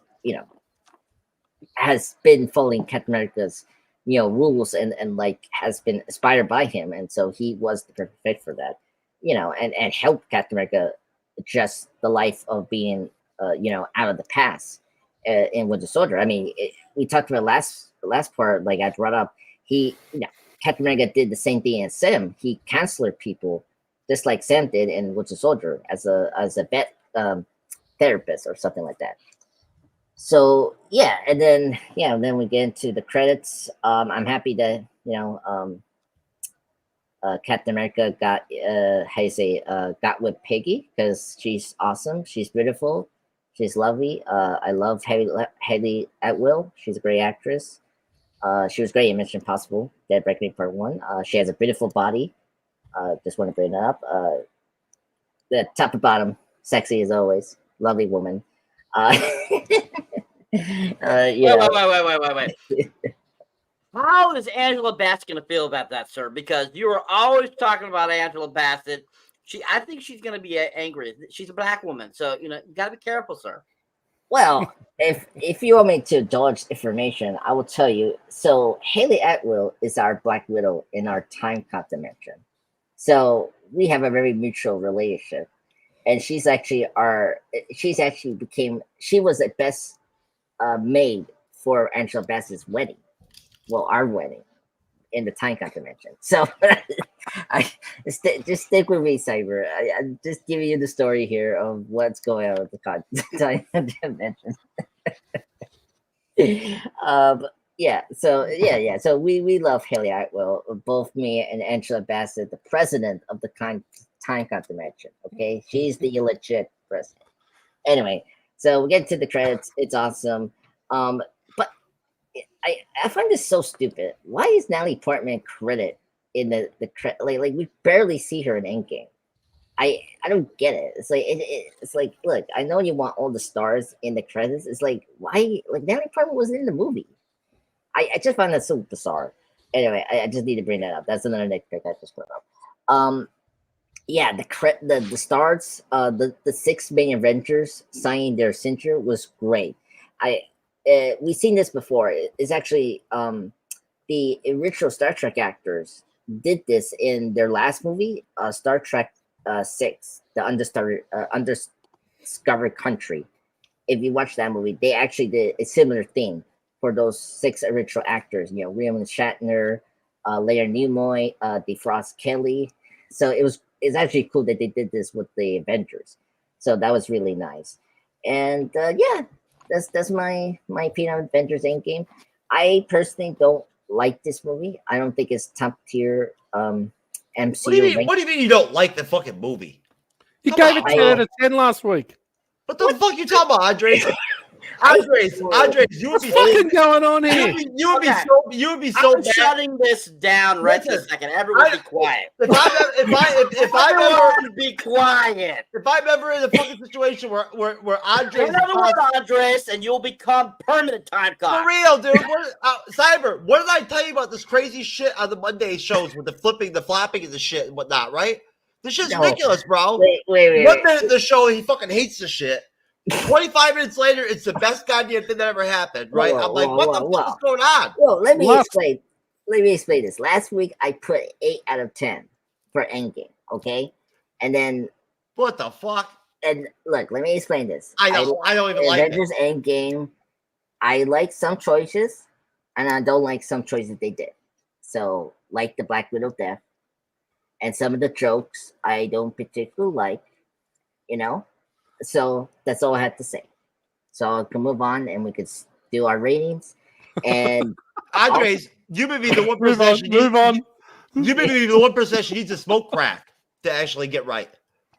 I already did that with my lovely wife. Oh, okay. So yeah. So I would love to see you on crack, sir. That would be great. I'd pay to see that.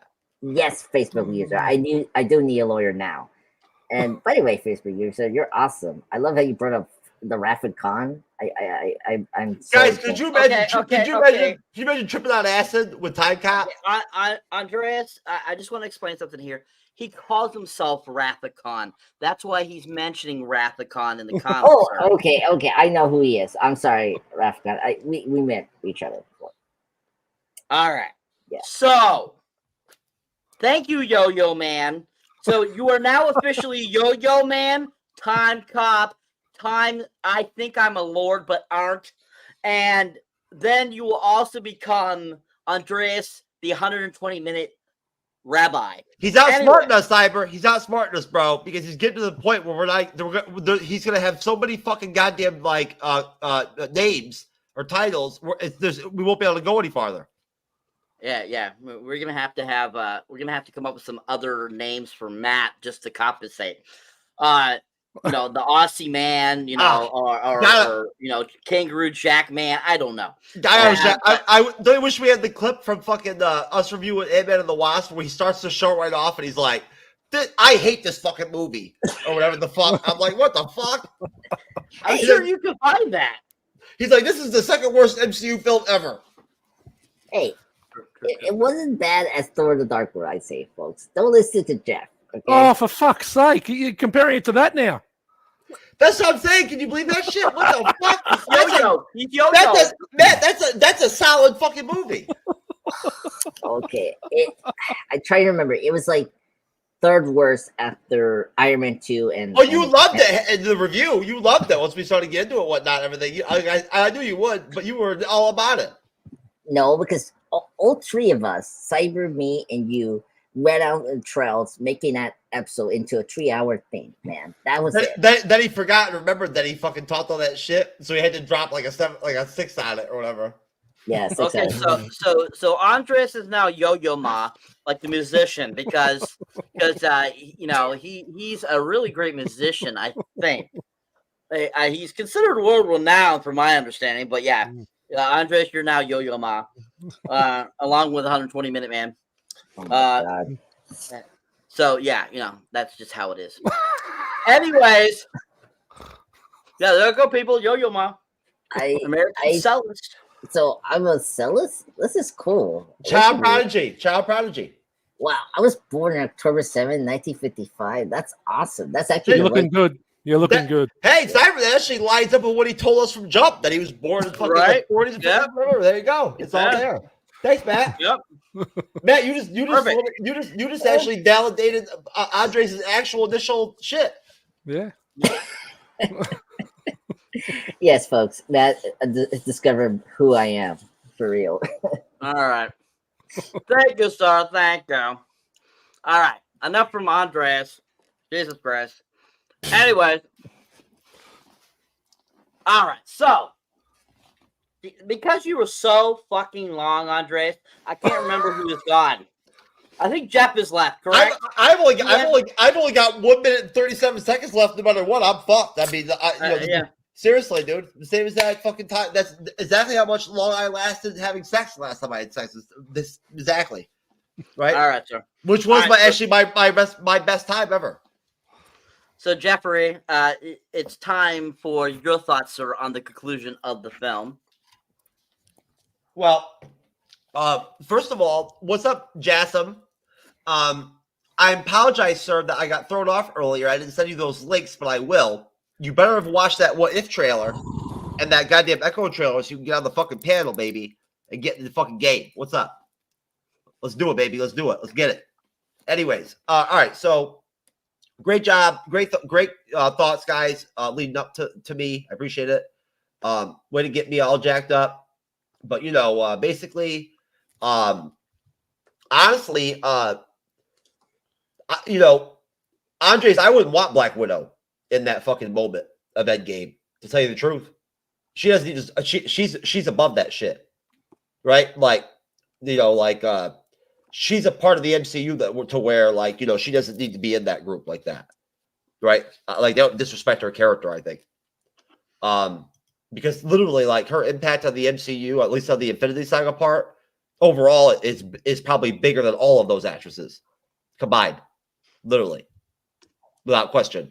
And you know what? Those goddamn women, all you simp dudes out there and whatnot that don't like this kind of talk or whatever, we love women.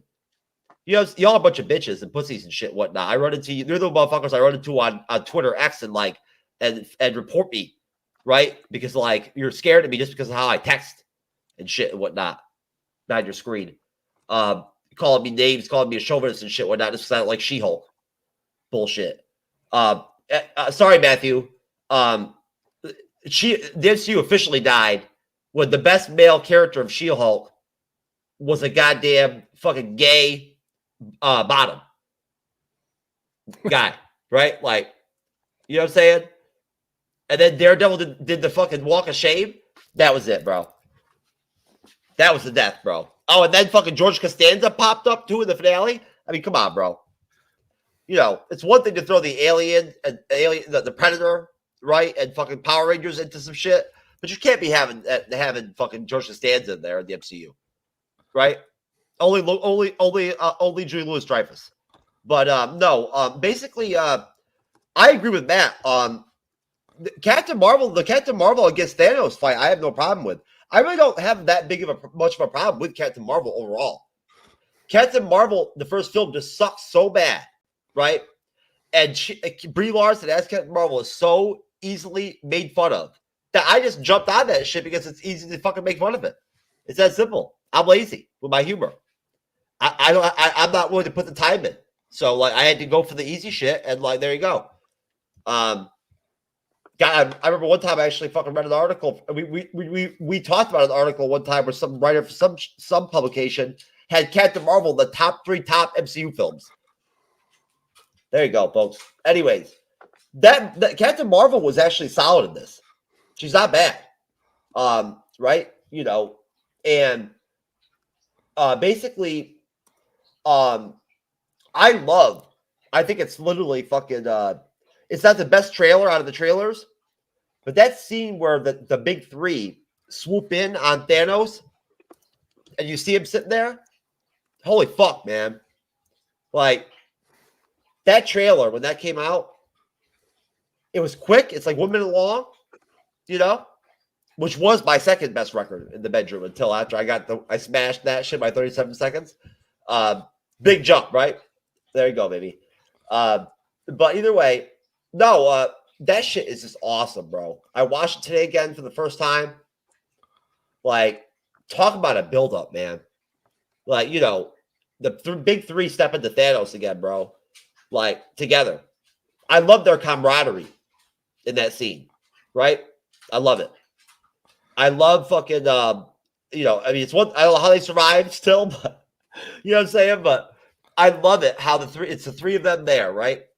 And literally they come together again after everything that like has happened. Whatever the fuck you guys are talking about, I can't even watch because I'll start laughing at everyone. I want to get involved. You'll throw me off and shit. I'm turned off that. I'm off the private chat. I'm off. Fuck. I'm going over to Brad's now. Fuck that shit. Fuck that shit. Trying to fuck up my contribution on the panel and shit on purpose. Fuck me up. No, that ain't fair. Come on now. No, we're not. Anyways, the private chat was silent and shit. Everybody else was talking. It was just me talking. Now everybody's talking. What the fuck? Jesus Christ, man. Everybody's active now. I'm all left out. Come on, folks. Y'all don't even know what happens in the private chat of the Bleeding Edge. Our shit in the private chat is Patreon fucking gold worthy shit, man. For reals. If there was an option to put it out on the screen, I'd love to put it out there. You know, it would be just like the show, just more personal. But anyways, you know, I actually Andres is worried that he might have herp too, so he sent me a picture of his genitals and asked me if I would check it out real quick. You know, but no, but to put the big three together like that, I wish that there were more Thanos in the movie. Maybe a little bit. I think that if they would have given him a little bit more screen time, it would have had more presence, right? And like his ending would have been more impactful. That's just me. But overall, I loved his fucking his double-bladed sword, bro. That thing was sick. Fucking sick, dude. Like, seriously. The fact that he actually fucking like took out Cap's shield, that was defeating as fuck in the theater. Like, you could feel it, right? Like, people when he smashed Cap's shield, people were like, "Oh fuck," right? Like, this is no joke now. Like, Cap's shield just got fucked up. Cap facing the entire fucking Thanos army one on army, just like I do when I go out fucking by myself and whatnot and face multiple. I don't give a fuck either, but I don't take out the whole armies. It's some serious fucking shit, bro. Like, I mean, you know, of course it's kind of like, you know, ridiculous because in all reality, like, you know, he wouldn't make out so good against that army, but either way, it's just so symbolic of like who the fuck he is, man. I love how they service this character up until fucking they made him into Grandpa Cap, wherever the fuck they had to go with that, all that. That's fine, remember, right? I guess I don't know. Somebody put up a great comment off our first Endgame part 1 cyber. It's hilarious. It's a joke about some of the funny parts of the film and like how if you spoof them a little bit, how it's funny. But no, it's just how they service this character the way they did. Overall, I felt like they really delivered with the big 3. I just wanted to point that out. They really serviced them very well. Cap, Fat Thor, non-Fat Thor, whatever. Everything came together, right, for all 3 of them at the end in the final battle. And really, when you think about it, they're the bedrock of the MCU because their trilogies were the big movies that allowed a lot of the internet connectivity of the MCU to happen and occur, right? So, basically, there's so much to say. I'm trying to keep it short at the same time. I have things I have to talk about. Overall, I love the fight scene against Thanos. I love the of course the classic thing. Well, I'll tell you what. Here, let me play this and collect my thoughts, and this will help. Simon, if you don't mind. I do so mind. I apologize, sir.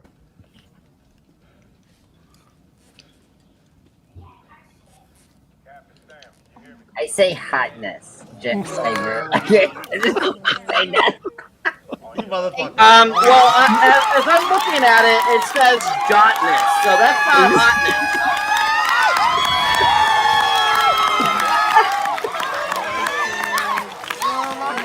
And yes, I would agree there, Matt, that yes, Haley Atwell is juicy hotness. Haley Atwell is fucking. That's actually the same. That's the same thing that no, I'm not gonna say it, but no. Okay, so coming off that, which is fucking awesome. I love those senior reacts. No, so just to wrap up, what I was gonna say was basically just simply that besides the MCU fucking blast, or whatever, right? And I didn't care either for the Star-Lord, approaching the older, different timed Gamora. I could have had that. Like I could have liked that. Had that not even in there, that would have done. It didn't have to be there. I didn't find it that funny. Basically, right? That whole dichotomy overall, even in the Guardians 3, did not do that much for me. Either way, I love the Braveheart fucking aspect of the charge. I love that shit, man. It's dope as shit in the theater, bro. Holy fuck. It really is, man. Especially watching the aerial combatants and whatnot on top of the ground people. It's awesome. I loved it. I really did. It was one of the most epic shots I've ever seen in my entire fucking life. Probably the most epic shot I've ever seen in my life in a theater was watching that final battle and seeing that shit happen. I'm telling you, man. Talk about fucking haven't been to movie theaters in fucking 6 or 7 years. Haven't watched any MCU movies in years. All of a sudden, you go watch Infinity War in the theater. All of a sudden, then you go watch Endgame 3 times. Right? I didn't even know. I mean, I didn't even realize how good I had it back then. I should have grasped for the value I had and fucking having the opportunity to do all that shit. Isn't it that? It really was just a great experience. I mean, there's probably no other movie for the rest of my life that I'll ever want to go see 3 times, but Endgame. Right? That's it. I can't think of it. Maybe it'll happen. I don't know. I hope it does. Guys, I hope it does. I hope there is something that happens where I'll want to go that many times, 3 times. But honestly, I just don't see it happening. I'm sorry. I'm not trying to be pessimistic. Endgame is such a special movie that I mean, like I've talked about before, I got to see it with my daughter and my son, right? And we'll always have that. Right? Like that'll never go away. It's a connection we'll always have. And the familial aspect of the MCU is something I've always really thought was really cool, really positive to see. Right? People doing reaction videos to trailers as dads and daughters and stuff like that and whatnot. It's nice to see. It really is. To see them both really invested like that, or who knows? Maybe that's the only way that they can connect is through the MCU. Right? Oh, what happened? Did somebody see a picture of Andres' penis or something? Oh shit, my bad. No. Anyways, no. We didn't need a microscope to find it anyway, so it's all good. I didn't cry when I saw Endgame. Any of the times I saw it, but I didn't have any problem with the way that they wrapped the movie up. I don't think there was anything wrong with it that they killed off Tony Stark. I thought it was really well done. Right? just to give. The last thing I'll say is this: I took my girlfriend. Endgame was made for a mass audience to where you could go see it, just like any of the Russo brothers movies, to where you could have not watched any Marvel movie and get the gist of what you're getting into out of it, right? Like what's happening. I brought my girlfriend at the time to see Endgame the first time. She had never seen an MCU film ever, right? And she's autistic. She has Asperger's. And literally, she understood what was happening. I asked her at one point halfway through the film, I'm like, are you getting all this? I given her some basic prep before we went about who the Avengers were. And she was like, yeah, I totally understand. I understand, the gist of what character does what. And she cried her eyes out when Black Widow died. She cried her eyes out when Tony died. She cried harder when Tony died than Black Widow died. Right? So there you go. Like, I mean, that's Endgame. When somebody can come in and not have ever watched the MCU ever, see that shit for the first time, right? And be crying your eyes out off that shit. That's impactful. And I wish that they would have actually kept in that part where everybody kneeled when Tony died. I wish they would have just kept that in the movie. I don't know why they took it out. I loved it. It would have been great. It was a great service to him. RDJ did a lot of good work in the MCU. So, bottom line, that's all I got. That and I love y'all. I love you guys. I love you, man. Love you too, man. Anyway, Okay, thank you, Jeff. Okay, USA. Okay, USA. Excellent. Thank you, Sir Jeff. Thank you. All right, guys. So that was the end of the film. So let's go around and get our numbers, our rankings, and then we'll plug and get the hell out of here and keep this under 3 hours. So, yes, sir. All right. Starting with you, Matt, what would you give the film, sir? Okay. I'm going to have to make up for Andreas the time cop here. So I'm probably going to have to give it 12 out of 10 to make up for his shit score. But it gets 10 out of 10.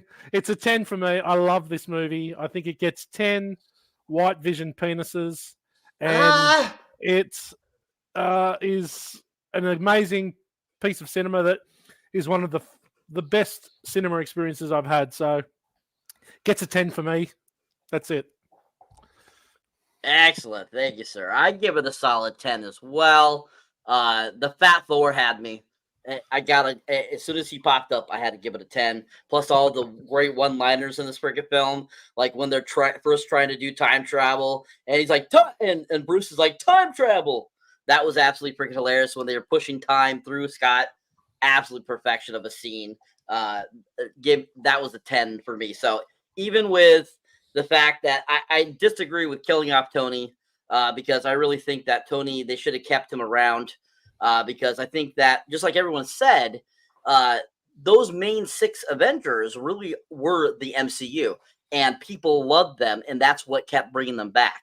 So I really think that they could have kept it kind of like what they did with Cap, where they had him just grow old, which, I mean, in that scenario, you could bring him back and have him time travel back in time. So, I mean, you have so many options with that. Where killing a character off, it's a little hard to bring them back unless they're another multiversal version.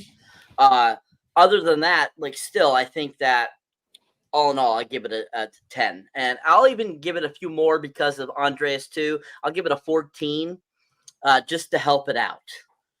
Jeff, your ranking, sir. Well, I just want to go ahead and rank Andreas, the pop culture guy, a 10 out of 10 as a friend and as a team member, full-time team member of the MCU'S Bleeding Edge for almost a year now, Andres. Thank you, brother. We appreciate you, man. You're a good friend, good contributor, good creator, right? We're blessed to have you. So, just enjoy in the meantime, just enjoy us talking shit about you. All right, suck it up, Buttercup. Also, I just want to go ahead and rate Cyberneticshark, sir, on your moderating tonight. Definitely, without question, a 9.97.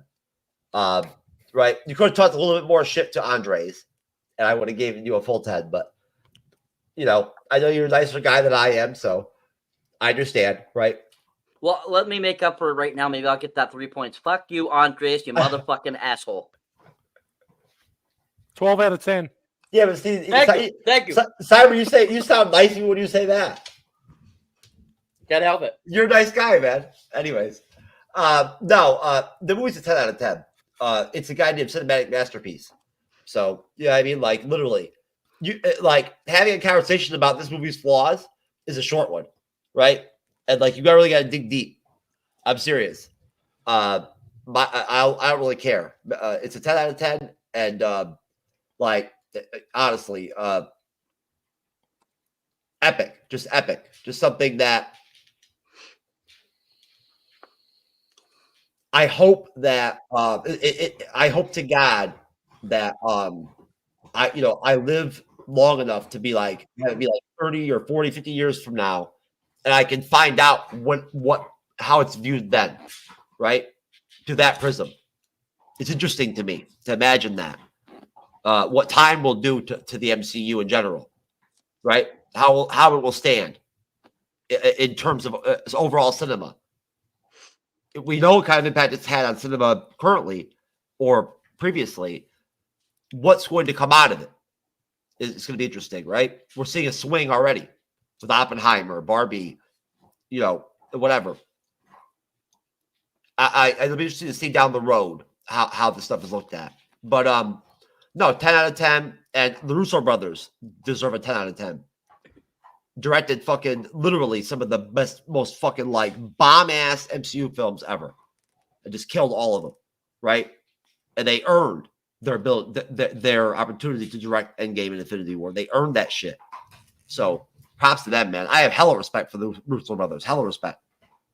Yeah, I mean, when they did, Captain America, the Winter Soldier, I knew these guys were master directors because that movie was epically made. I mean, I was blown away by that film when it came out in 2014, and I was like, wow. I mean, these guys know their shit.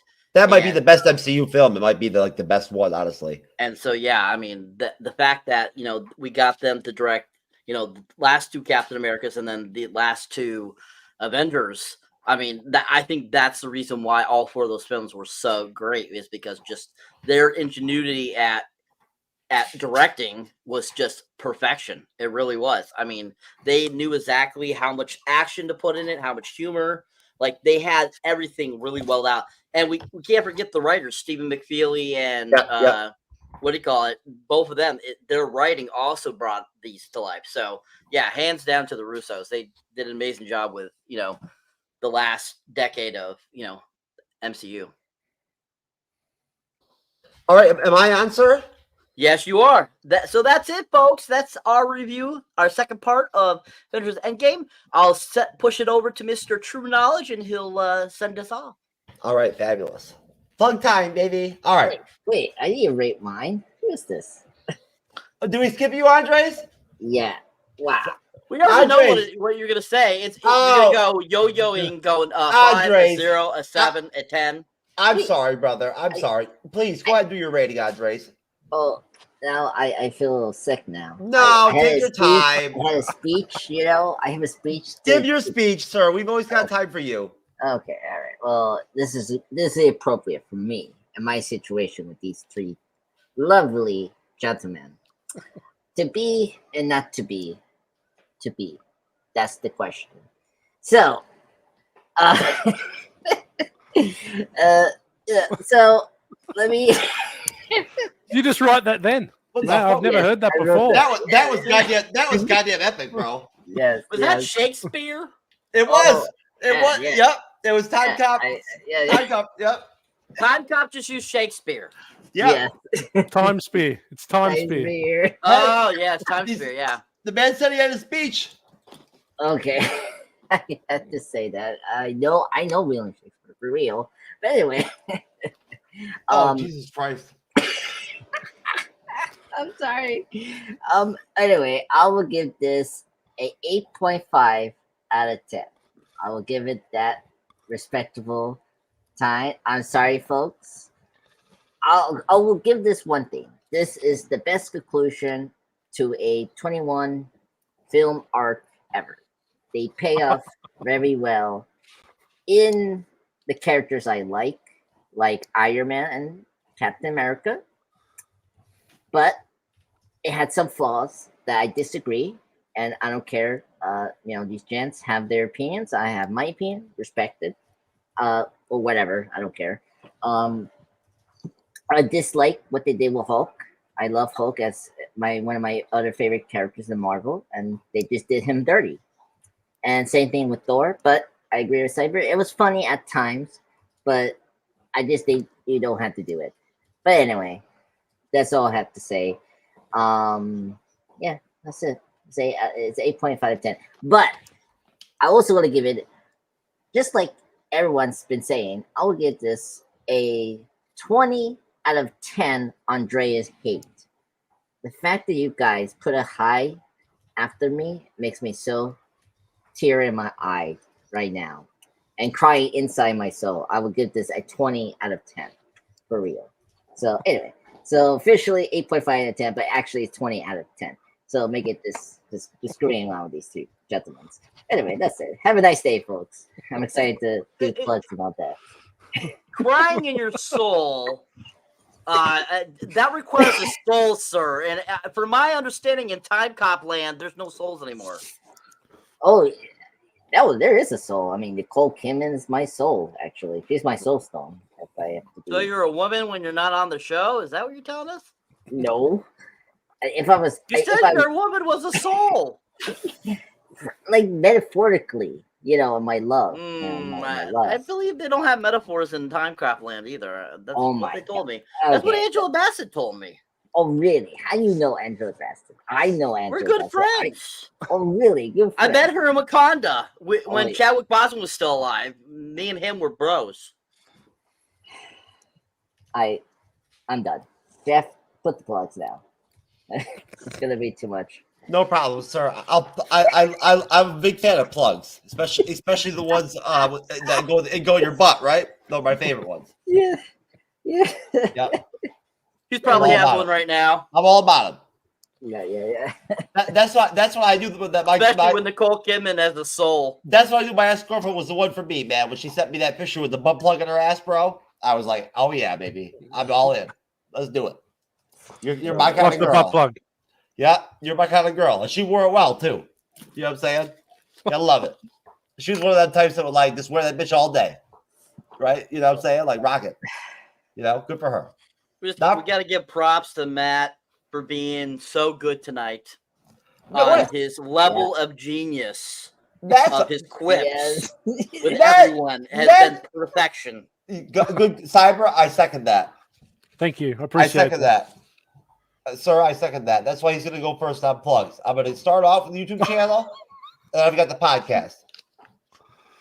Yes, Born to Watch YouTube channel. Look at that go.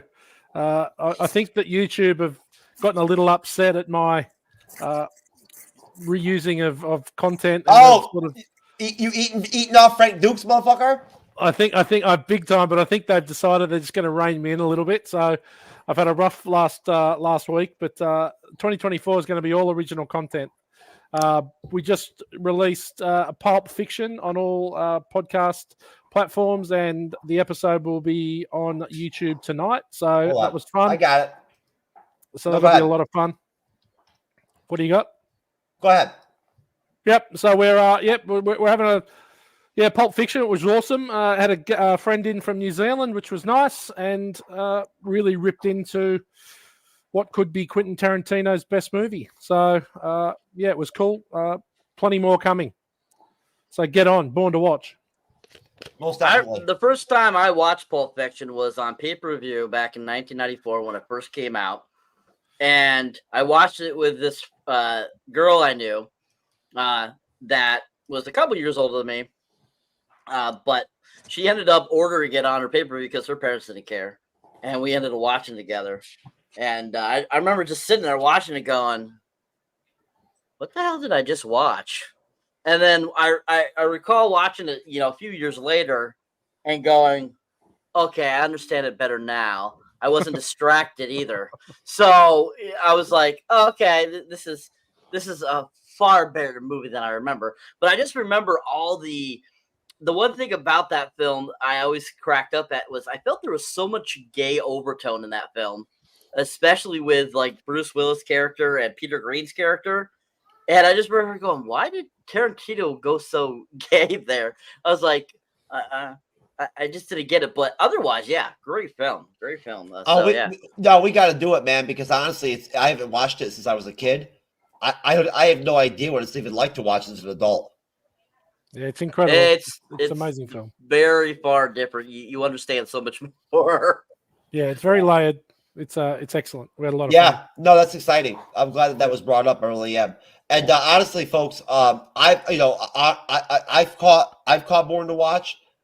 They are literally like very, very like almost kind of similar to how we are, right? But in their own way. You know what I mean? They do it in their own, with their own way and whatnot, their own formula and structure, right? And Matt's flexible, right? Like he doesn't always have the whole team together with him and whatnot every show, right? Like sometimes there's they're not all there. Sometimes one person's there or a guest is on, right? But he's good people. He's a great guest, and we're lucky to have him on. We appreciate him. Thank you for having me, gentlemen. It's always fun. Oh, it's never a problem, Matthew. We're just happy. We're just thankful to you, man, for coming on. We really are. You're a wonderful contributor on the panel. The only you'd always be good as Timecop, but he's got the advantage of being a fucking time traveler, and he has connections with fucking all these like A-list motherfuckers and shit. So So that's where we differ. I think you're a better guest than Timecop is because he's a time traveler and because he thinks he's a time fucking lord. Well, I just brought Nicole Kidman here in the conversation. I don't know, but I spent 2 or 3 seconds in Timeland, and it was pretty special. So if he gets to spend more time there than I did, what I saw in that 3 second where it popped me out, I understand why he goes missing sometimes. Exactly. Yeah. So join us, Matt. Join us, Cyber. Come on, you're missing the best part. Join us. When I saw the last time I met a chick that didn't actually shave her vagina, shit or whatever, whatnot, everything for 3 seconds was horrifying me, bro. It really took me to a different place. I don't think it stopped you though, Jeff. Yeah. Oh no, sir. I made my way through. I pushed through that wall.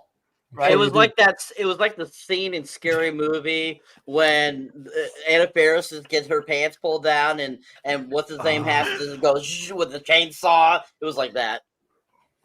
Let's just say it wasn't a good move on her part because when it comes to the Munchin fucking cat game, I'm all pro, nigga. Oh shit, twice. There we go. I'm just testing YouTube at this point, folks. What's up? Are you saying that the cat needs to look like Mr. Bigglesworth? I'm blaming my friend P for that shit, folks. YouTube, just to be clear, I blame that shit on my boy P. If he didn't use the damn word so much with me and whatnot, when I hang out with him and shit whatnot, I wouldn't be saying it. It's his fault, not mine. That I'm somewhat intoxicated too, so I apologize. I'm damn, But either way, let me move on to Cyberneticshark, sir. I've got your actual BitChute pulled up, believe it or not. I got you pulled up. I haven't uploaded shit on there. I know. Long. I thought it'd be interesting to throw it up there.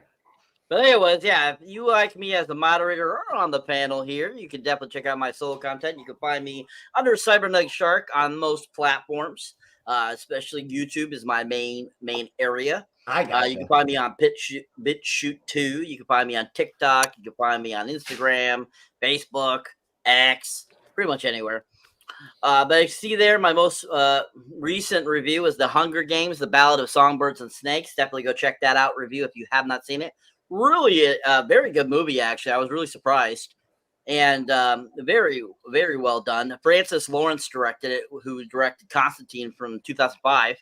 So he's got a great he's good as a director, so I was really impressed with what he did with that film. But yeah, if you haven't seen my content, definitely go check it out. Subscribe if you haven't subscribed. I'm currently at 714, so definitely go check that out. I also just saw Godzilla -1 on Monday. Full review coming soon.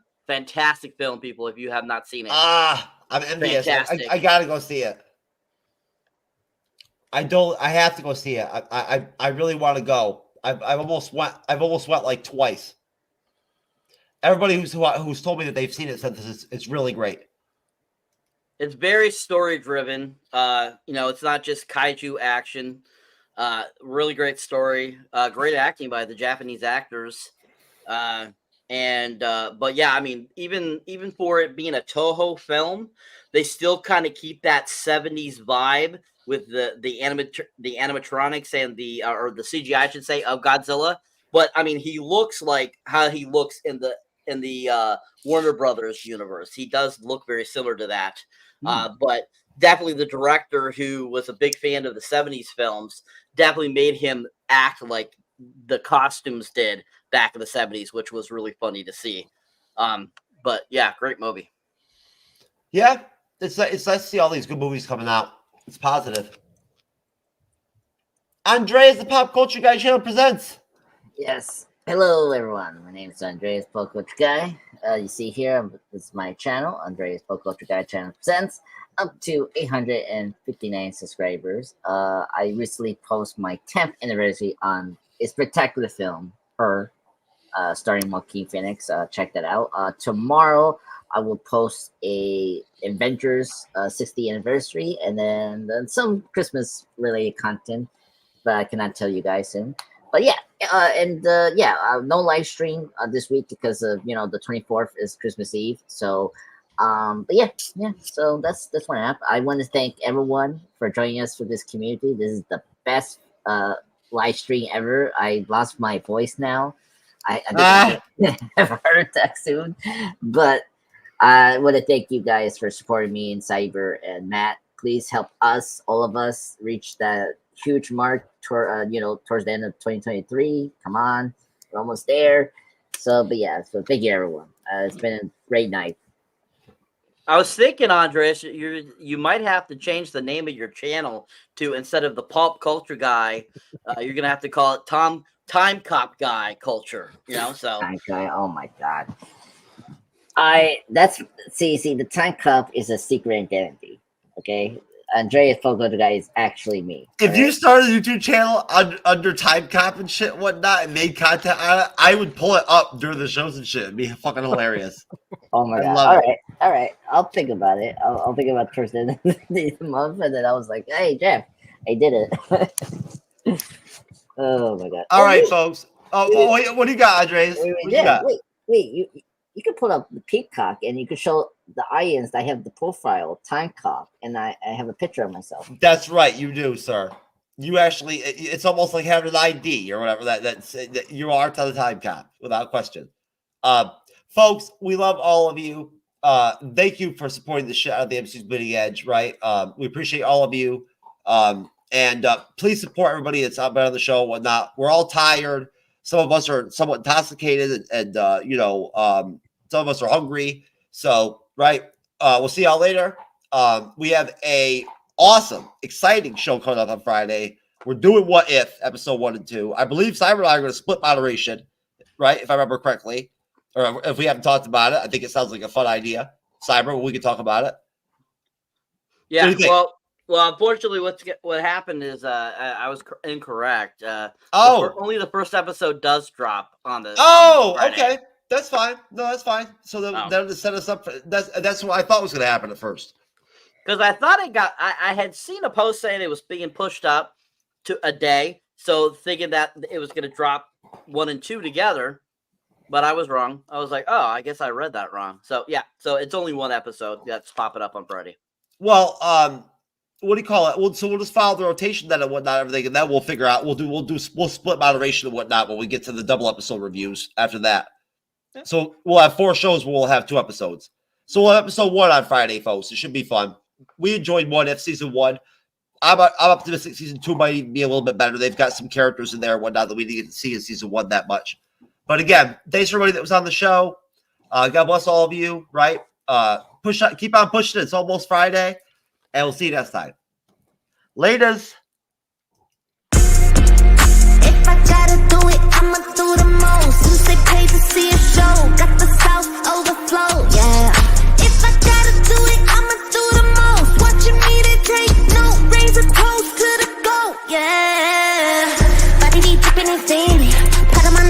fancy. Money on me, I got plenty. 100s, 50s, and 20s. Stay fat, lot of them. Rag, house by the lake.